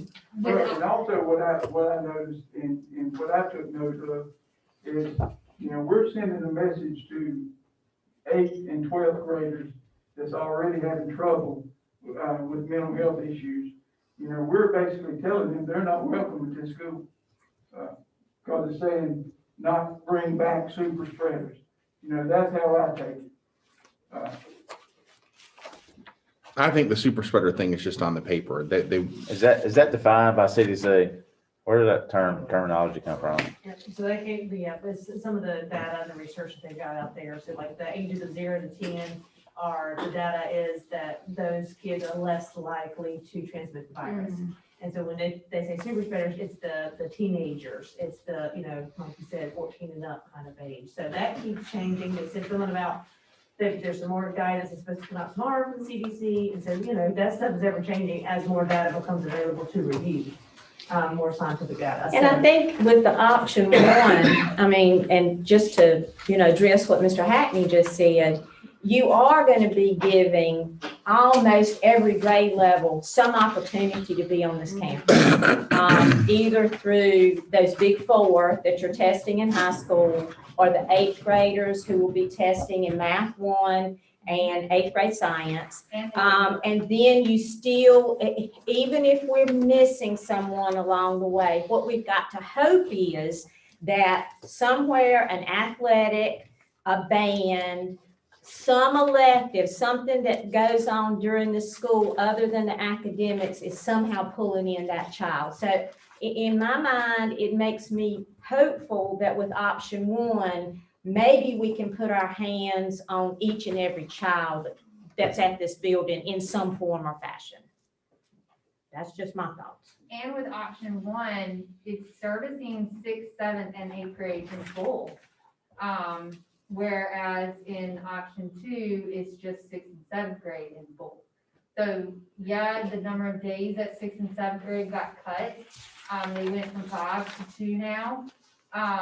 But we're servicing more students across the board, middle and high, in option 1 than we would be in option 2. And you're doing it more comfortably. Yeah, correct. Yes. And not stressing our teachers. Yes. Because like Ms. Foster mentioned in that car line, those teachers would have to turn around and go right back and start teaching kids and or subbing for kids and or monitoring kids. They wouldn't even be able to be out there because they have to be in the location ready to receive the kid upon them exiting their vehicle. So really, it disrupts a lot. A lot. You're asking a lot. It's a lot. It's a lot. And I hope what the data shows, that our teachers have done good. So let's, do good back. I got your number, I think. I tried, because you can't just add up all the numbers, and I can't see the colors, so I'm struggling over it. Yeah, I'm working on that for the last 7 months. This is same green. Yeah, I'm like, I don't know if these are the same kids or not, but I can add. I really can. Anyway, it seems, and this could be off just a little bit, but not much. It wouldn't be off by much.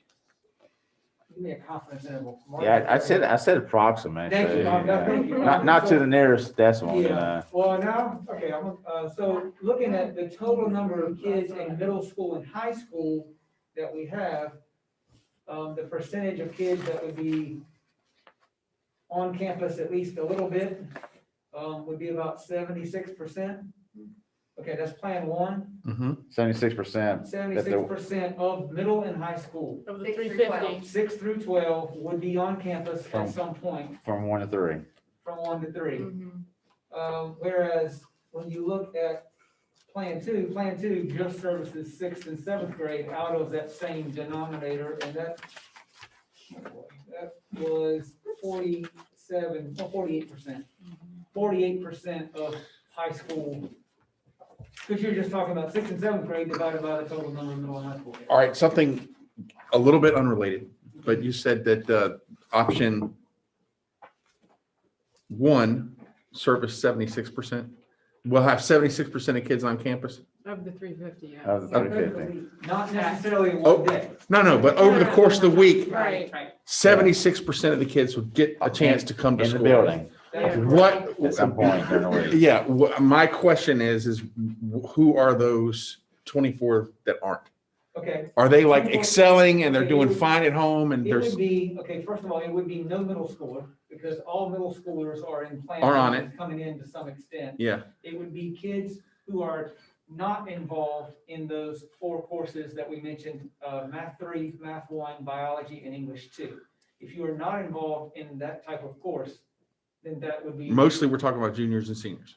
Well, it's the advanced courses, Yeah, correct? The honors we and would be talking about AP. juniors and seniors mainly, although there's a lot of juniors in Math 3, so maybe, definitely seniors. Maybe sophomores. who But have if already you- included If English. you go back and look at their data for their honors, science, and math, they don't need to be They in don't- here. they're doing fine at because home. their Right. scores are holding their If own. you look back at the types of courses, if you go to her like courses and look at the courses that mostly juniors and seniors are enrolled in, Yeah, for the most part, they're doing all right. Yeah. Yes.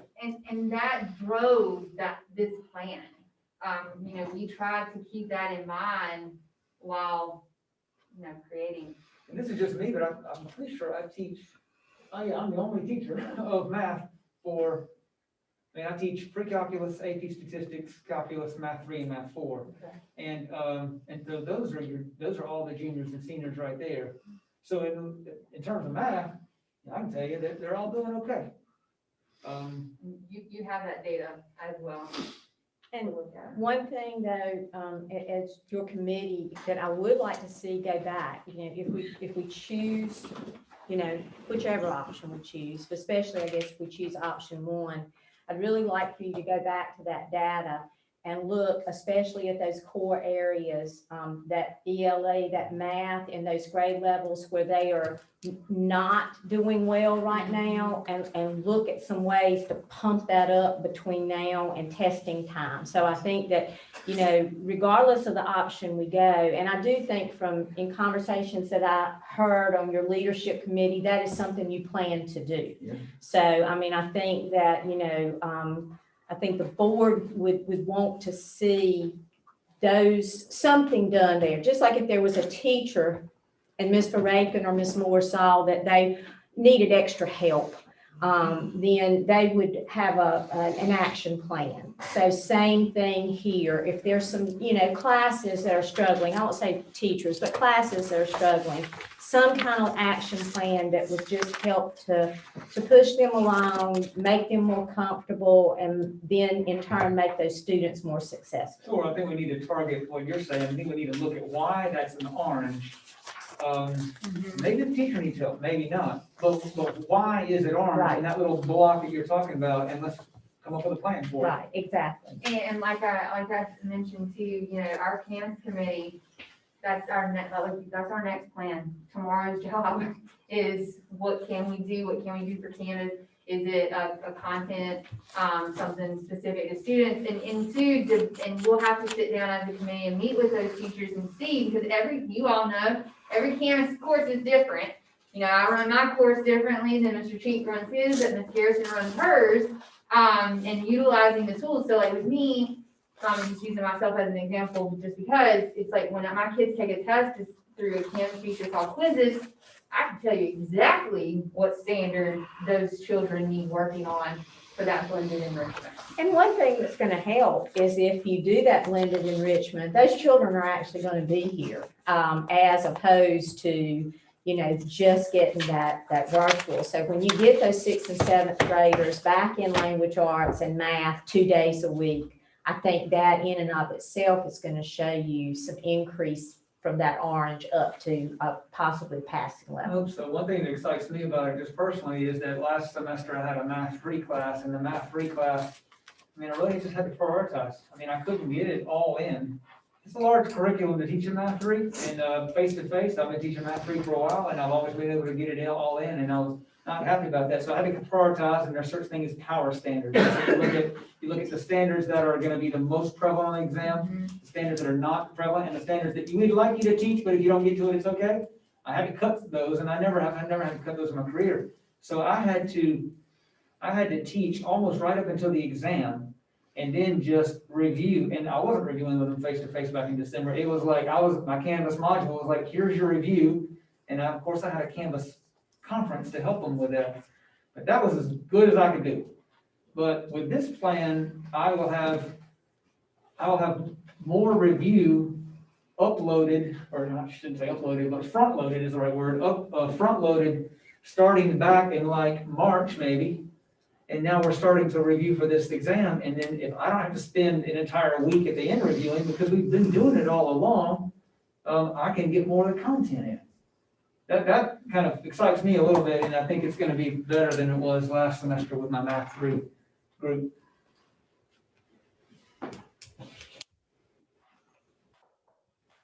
Questions? Did you mean for, the pros and cons of option 1 and option 2? Did you mean to be obvious that option 1 was 75% pros and option 2 is 75% cons? No, sir, we did not mean. There's also a list of pros and Yeah. cons of both options. So together. if These are somebody applicable wanted- on your last page. So we didn't start just so y'all know, you know, Ms. Gearson has been working on, like they said earlier, like this is number 17. We had an original plan that had all 6 through 12 coming back and pods, and we just ran out of people, like we ran out of resources. So we have scratched those 2 options. Like, I mean, it has been a continuation of, you know, what will work, what won't work. And then, you know, she was trying to, in all shapes, try to make it as consistent as we can for what we're going to K-5, to repeat that for 6th and 7th grade, trying to get those kids back on campus in a quote, normal type school day for the most part. And that was virtually almost impossible to do. And every time we get a little game, we get hit, you know, and pushed back. So, you know, it's just one of those things where we have, you know, X'd out a whole bunch of options to try to make sure we could be feasible, because we did not want to present something that in either one of these options that would not be feasible. I mean, that, you know, and we have not, you know, we do not know what families will choose these options and choose to send their child back. And, you know, we have been purposeful about not sending out any survey information yet, because we need to be clear about what we're surveying and what we're able to do. And that was a big piece of what Ms. Garrison, when she was working on these pods.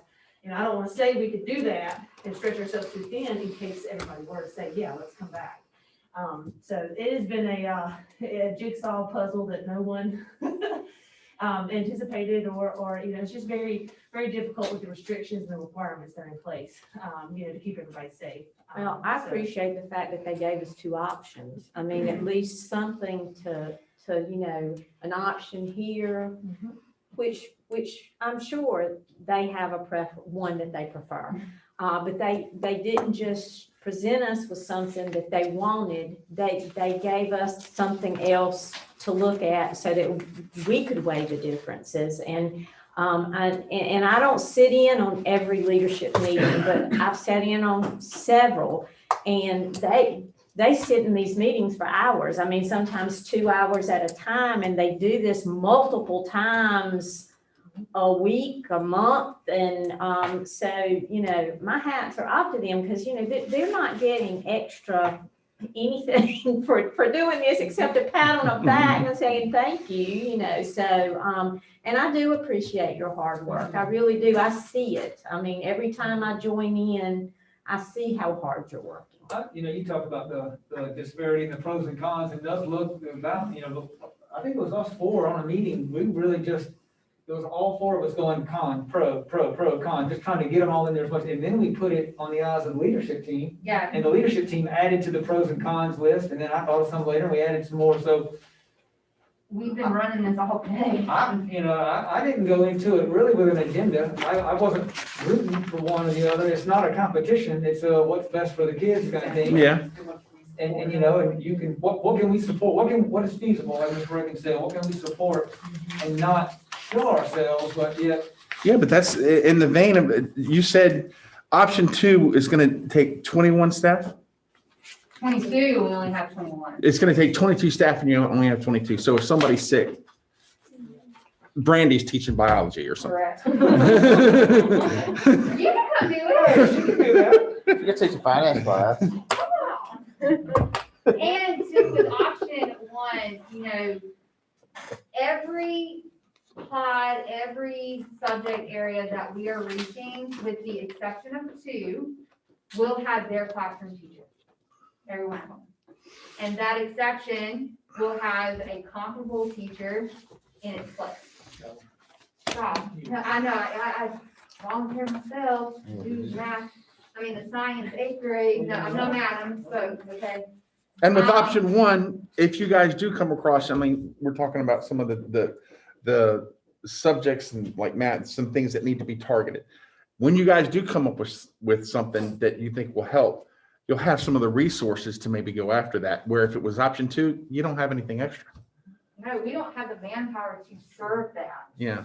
But in option 1, you have a collection of teachers and team members who can help serve those oranges. But too, those oranges, like Ms. Foster pointed out, you know, that 7th grade ELA, they're serviced now in person. Yeah. You know, which they would have in either option, but then you look more at the math and all the other stuff that were serviced in 8-12, they wouldn't be serviced in option. Yeah, some of that might clear up the orange. It really, that might do it. So the last page is just a collective vote pro con list. So pros for both of them. In addition to K-5 students on campus, 6th and 7th grade will be serviced face to face. Either way you go, that is, you know, not going to change. All pods are at 15 students or less in a single location. Staff are assigned to students. They teach in a qualified content area. Staff are assigned to a single pod of students each day of 4 weeks. Canvas remains the online LMS platform for delivery of instruction. Because really there's 3 options here on the table. Option 1 is we just continue and not throwing the baby out with the bathwater. Is that what it was? Option 0. Option 0. So that's option is to 0. do nothing different. Yeah, we do nothing different. Everything stays exactly the same as it is today. Then you have the option 1 with limited enrichment, option 2, 6 and 7. Both plans will still continue with the EC instruction and provisions. Will continue to take place, and those plans adhere to the COVID-19 safety requirements and regulations as of 2/9/21. The cons to both of them, there will be some tweaking of the Canvas whole group instruction because there is a handful of already scheduled whole group instruction that occur in that 1 to 3 window that would have to be relocated at a different time. Limited school provided technology for middle school. So like, for example, when I'm doing 8th grade science, you know, I want to use Canvas. Those students in 8th grade are not assigned, don't have to, but want to, are not assigned a school provided laptop or device. So again, we have some issues, cons for technology and the risks that they pose. We do have increased technology needs and the potential added risk with students bringing their own personal devices for 6th, 7th, and 8th as the teachers see fit to use those.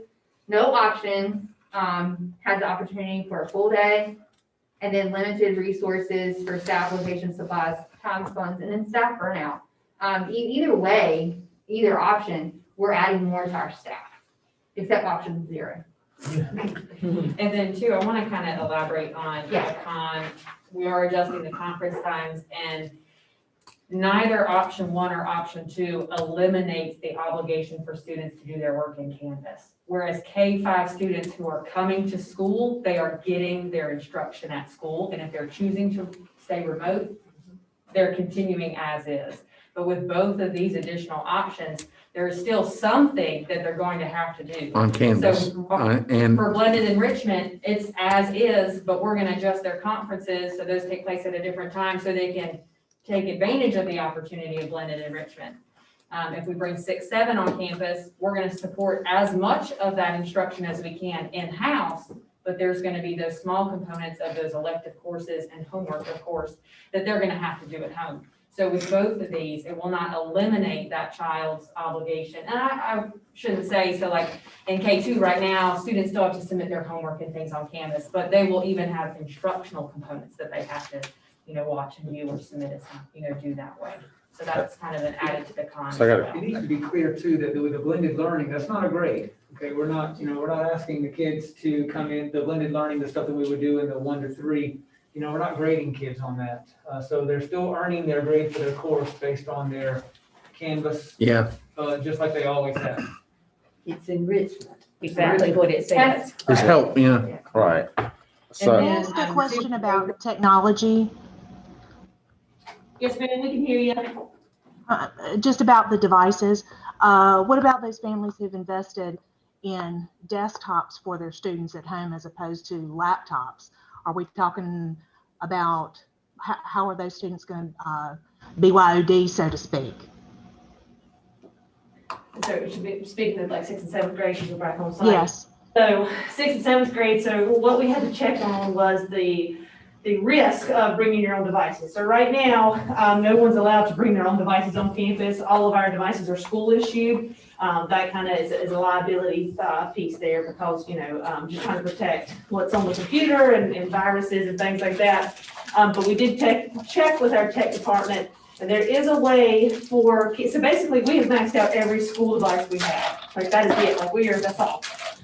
So in order for this to work, there are no extras to give those 6th and 7th grade students coming on campus to use a computer. We don't have it.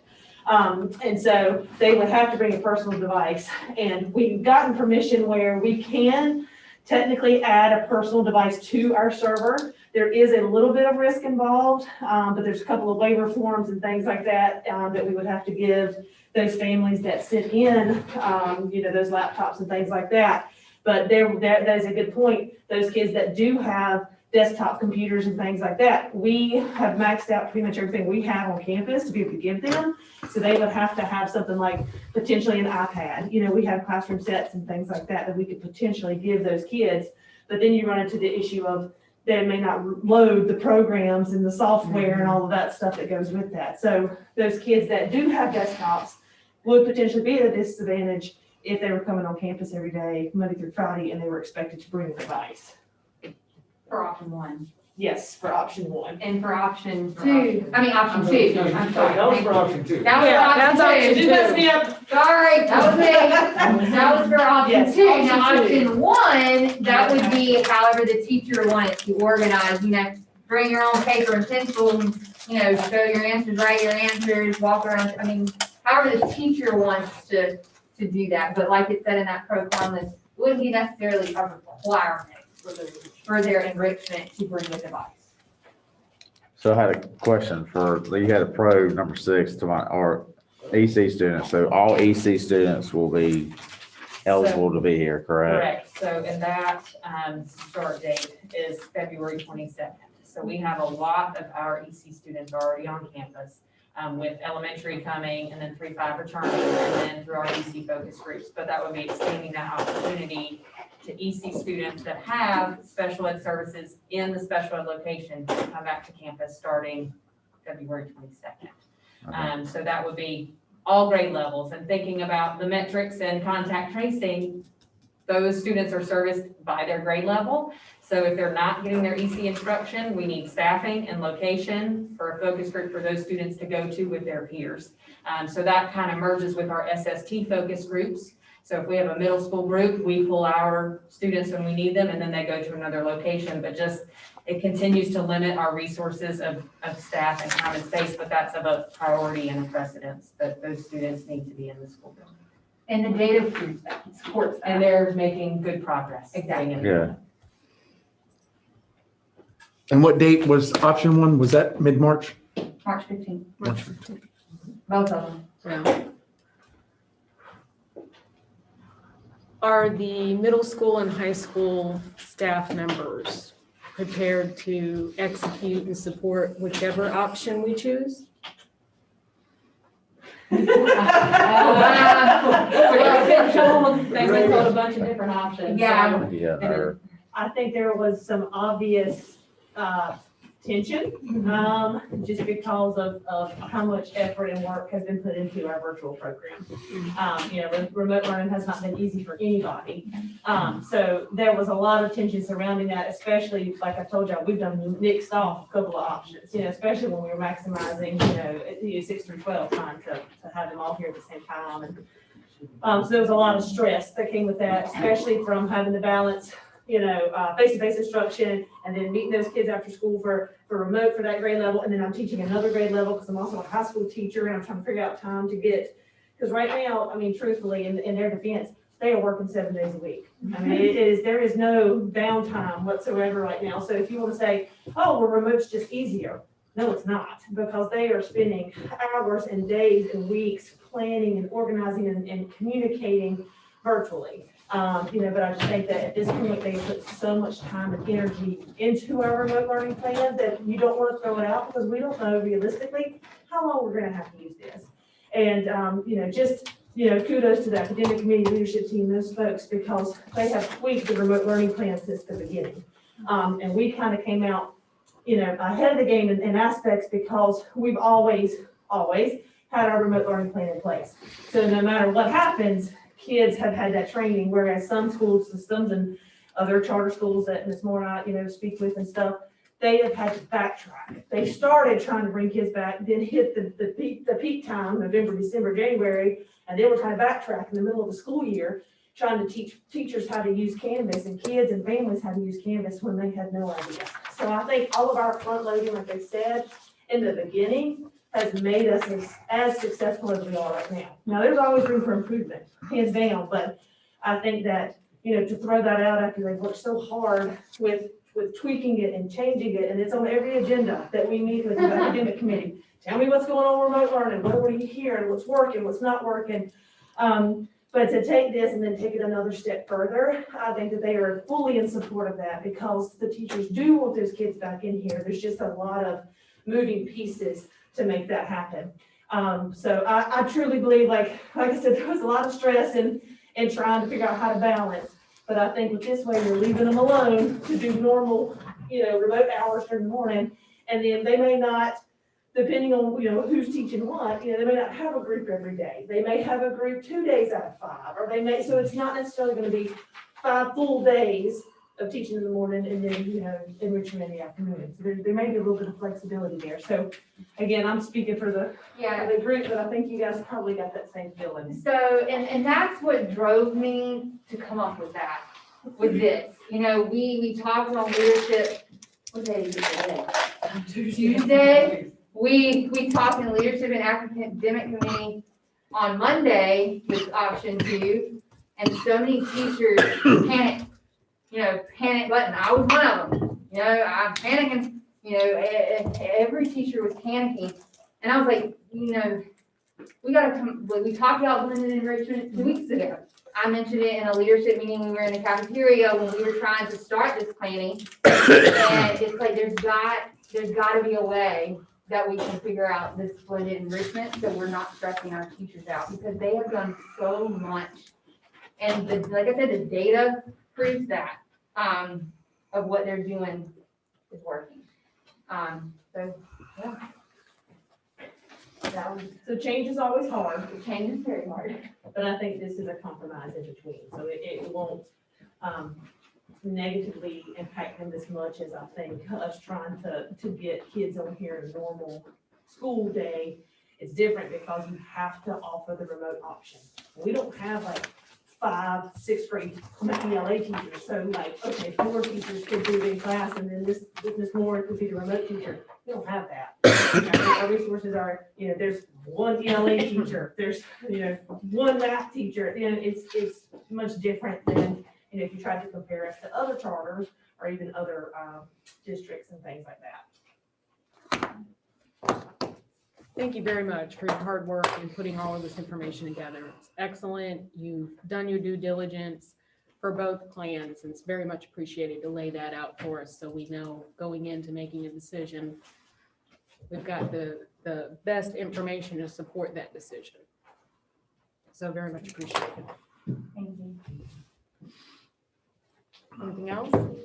That's it for this guys. You're good, no more questions for them? Right. Well, I'm sure they would love to. Not that any of them are going to get anytime soon. They emailed me in the wee hours of the morning, so thank you, all 3 of you, very, very much. Very much. Good luck. Thank All right. you. Have a Like, good you want to evening. take some candy? Thank you. I'm good, thank you. Thank y'all.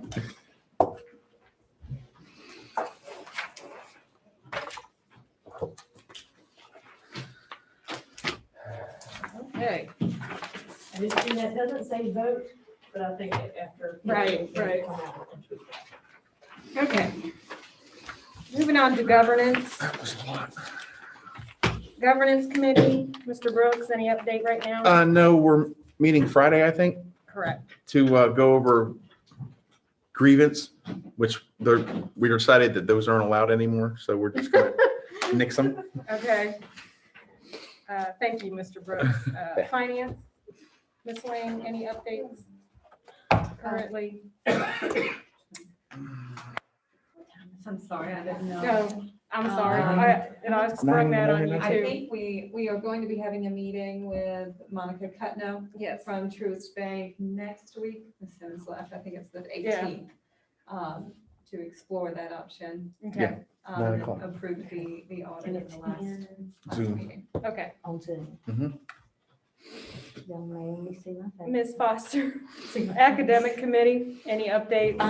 I think you got a good, a really good overview. Why don't you summarize that for us? I had a couple of questions that I didn't get covered. I got 10 more If questions. you were here and not asleep, you got it. Yeah. Are we planning a meeting, Ms. Moraker, with, We've got one at the end of February, so the 25th, at 1:30, and hopefully by then we'll have finished our, this second round of benchmarks. So we'll be reviewing some of that data. Okay. But yes, academic committee has been very involved in current plans. Okay. Long range, Mr. Huffines? Okay, so we met January 29th. So obviously our biggest item that we're still discussing is our expansion project. With that being said, we did have our kickoff meeting with the architect, design development. So that kickoff was February 2nd. It was a very productive meeting, very informal. Actually, they today did their walkthrough through the building today just to kind of assess what we have and what we need, kind of like our wish list kind of thing. So a lot of discussion around,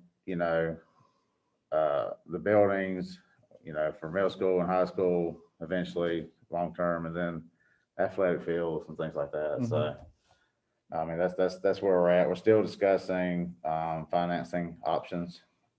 So our next meeting is February 26th. Like, do we know how many rooms we need, stuff like that? How many classrooms? So right now we are in the planning pre-design stage. Where you have had to source out all that kind of stuff, That's figure out correct. how much you That's need. correct. We're going to start off with the big list and then we'll fine tune it. Skinny it down. That's correct. So we're making a lot of progress. So, Thank you. The 20-year committee has not met yet. I think due to COVID, we had delayed a lot of the activity from that committee. I can't even honestly at this moment remember who all is on that committee, but we're going to get that list together and then get that committee together in March. So, if you're on that list, be looking for an appointment coming in March.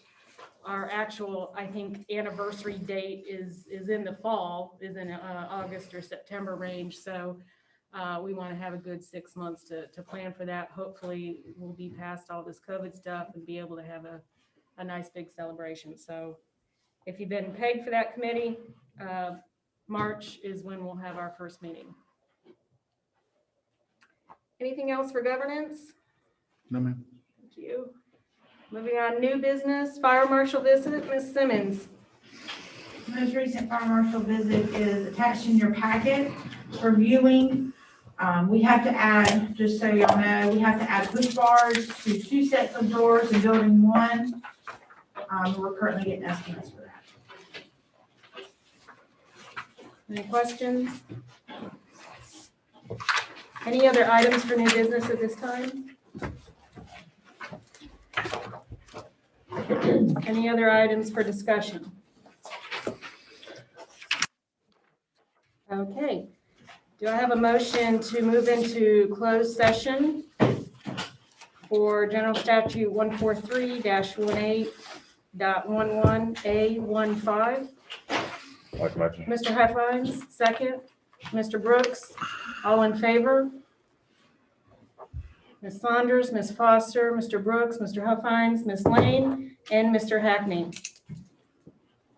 Please note the time, 9:12.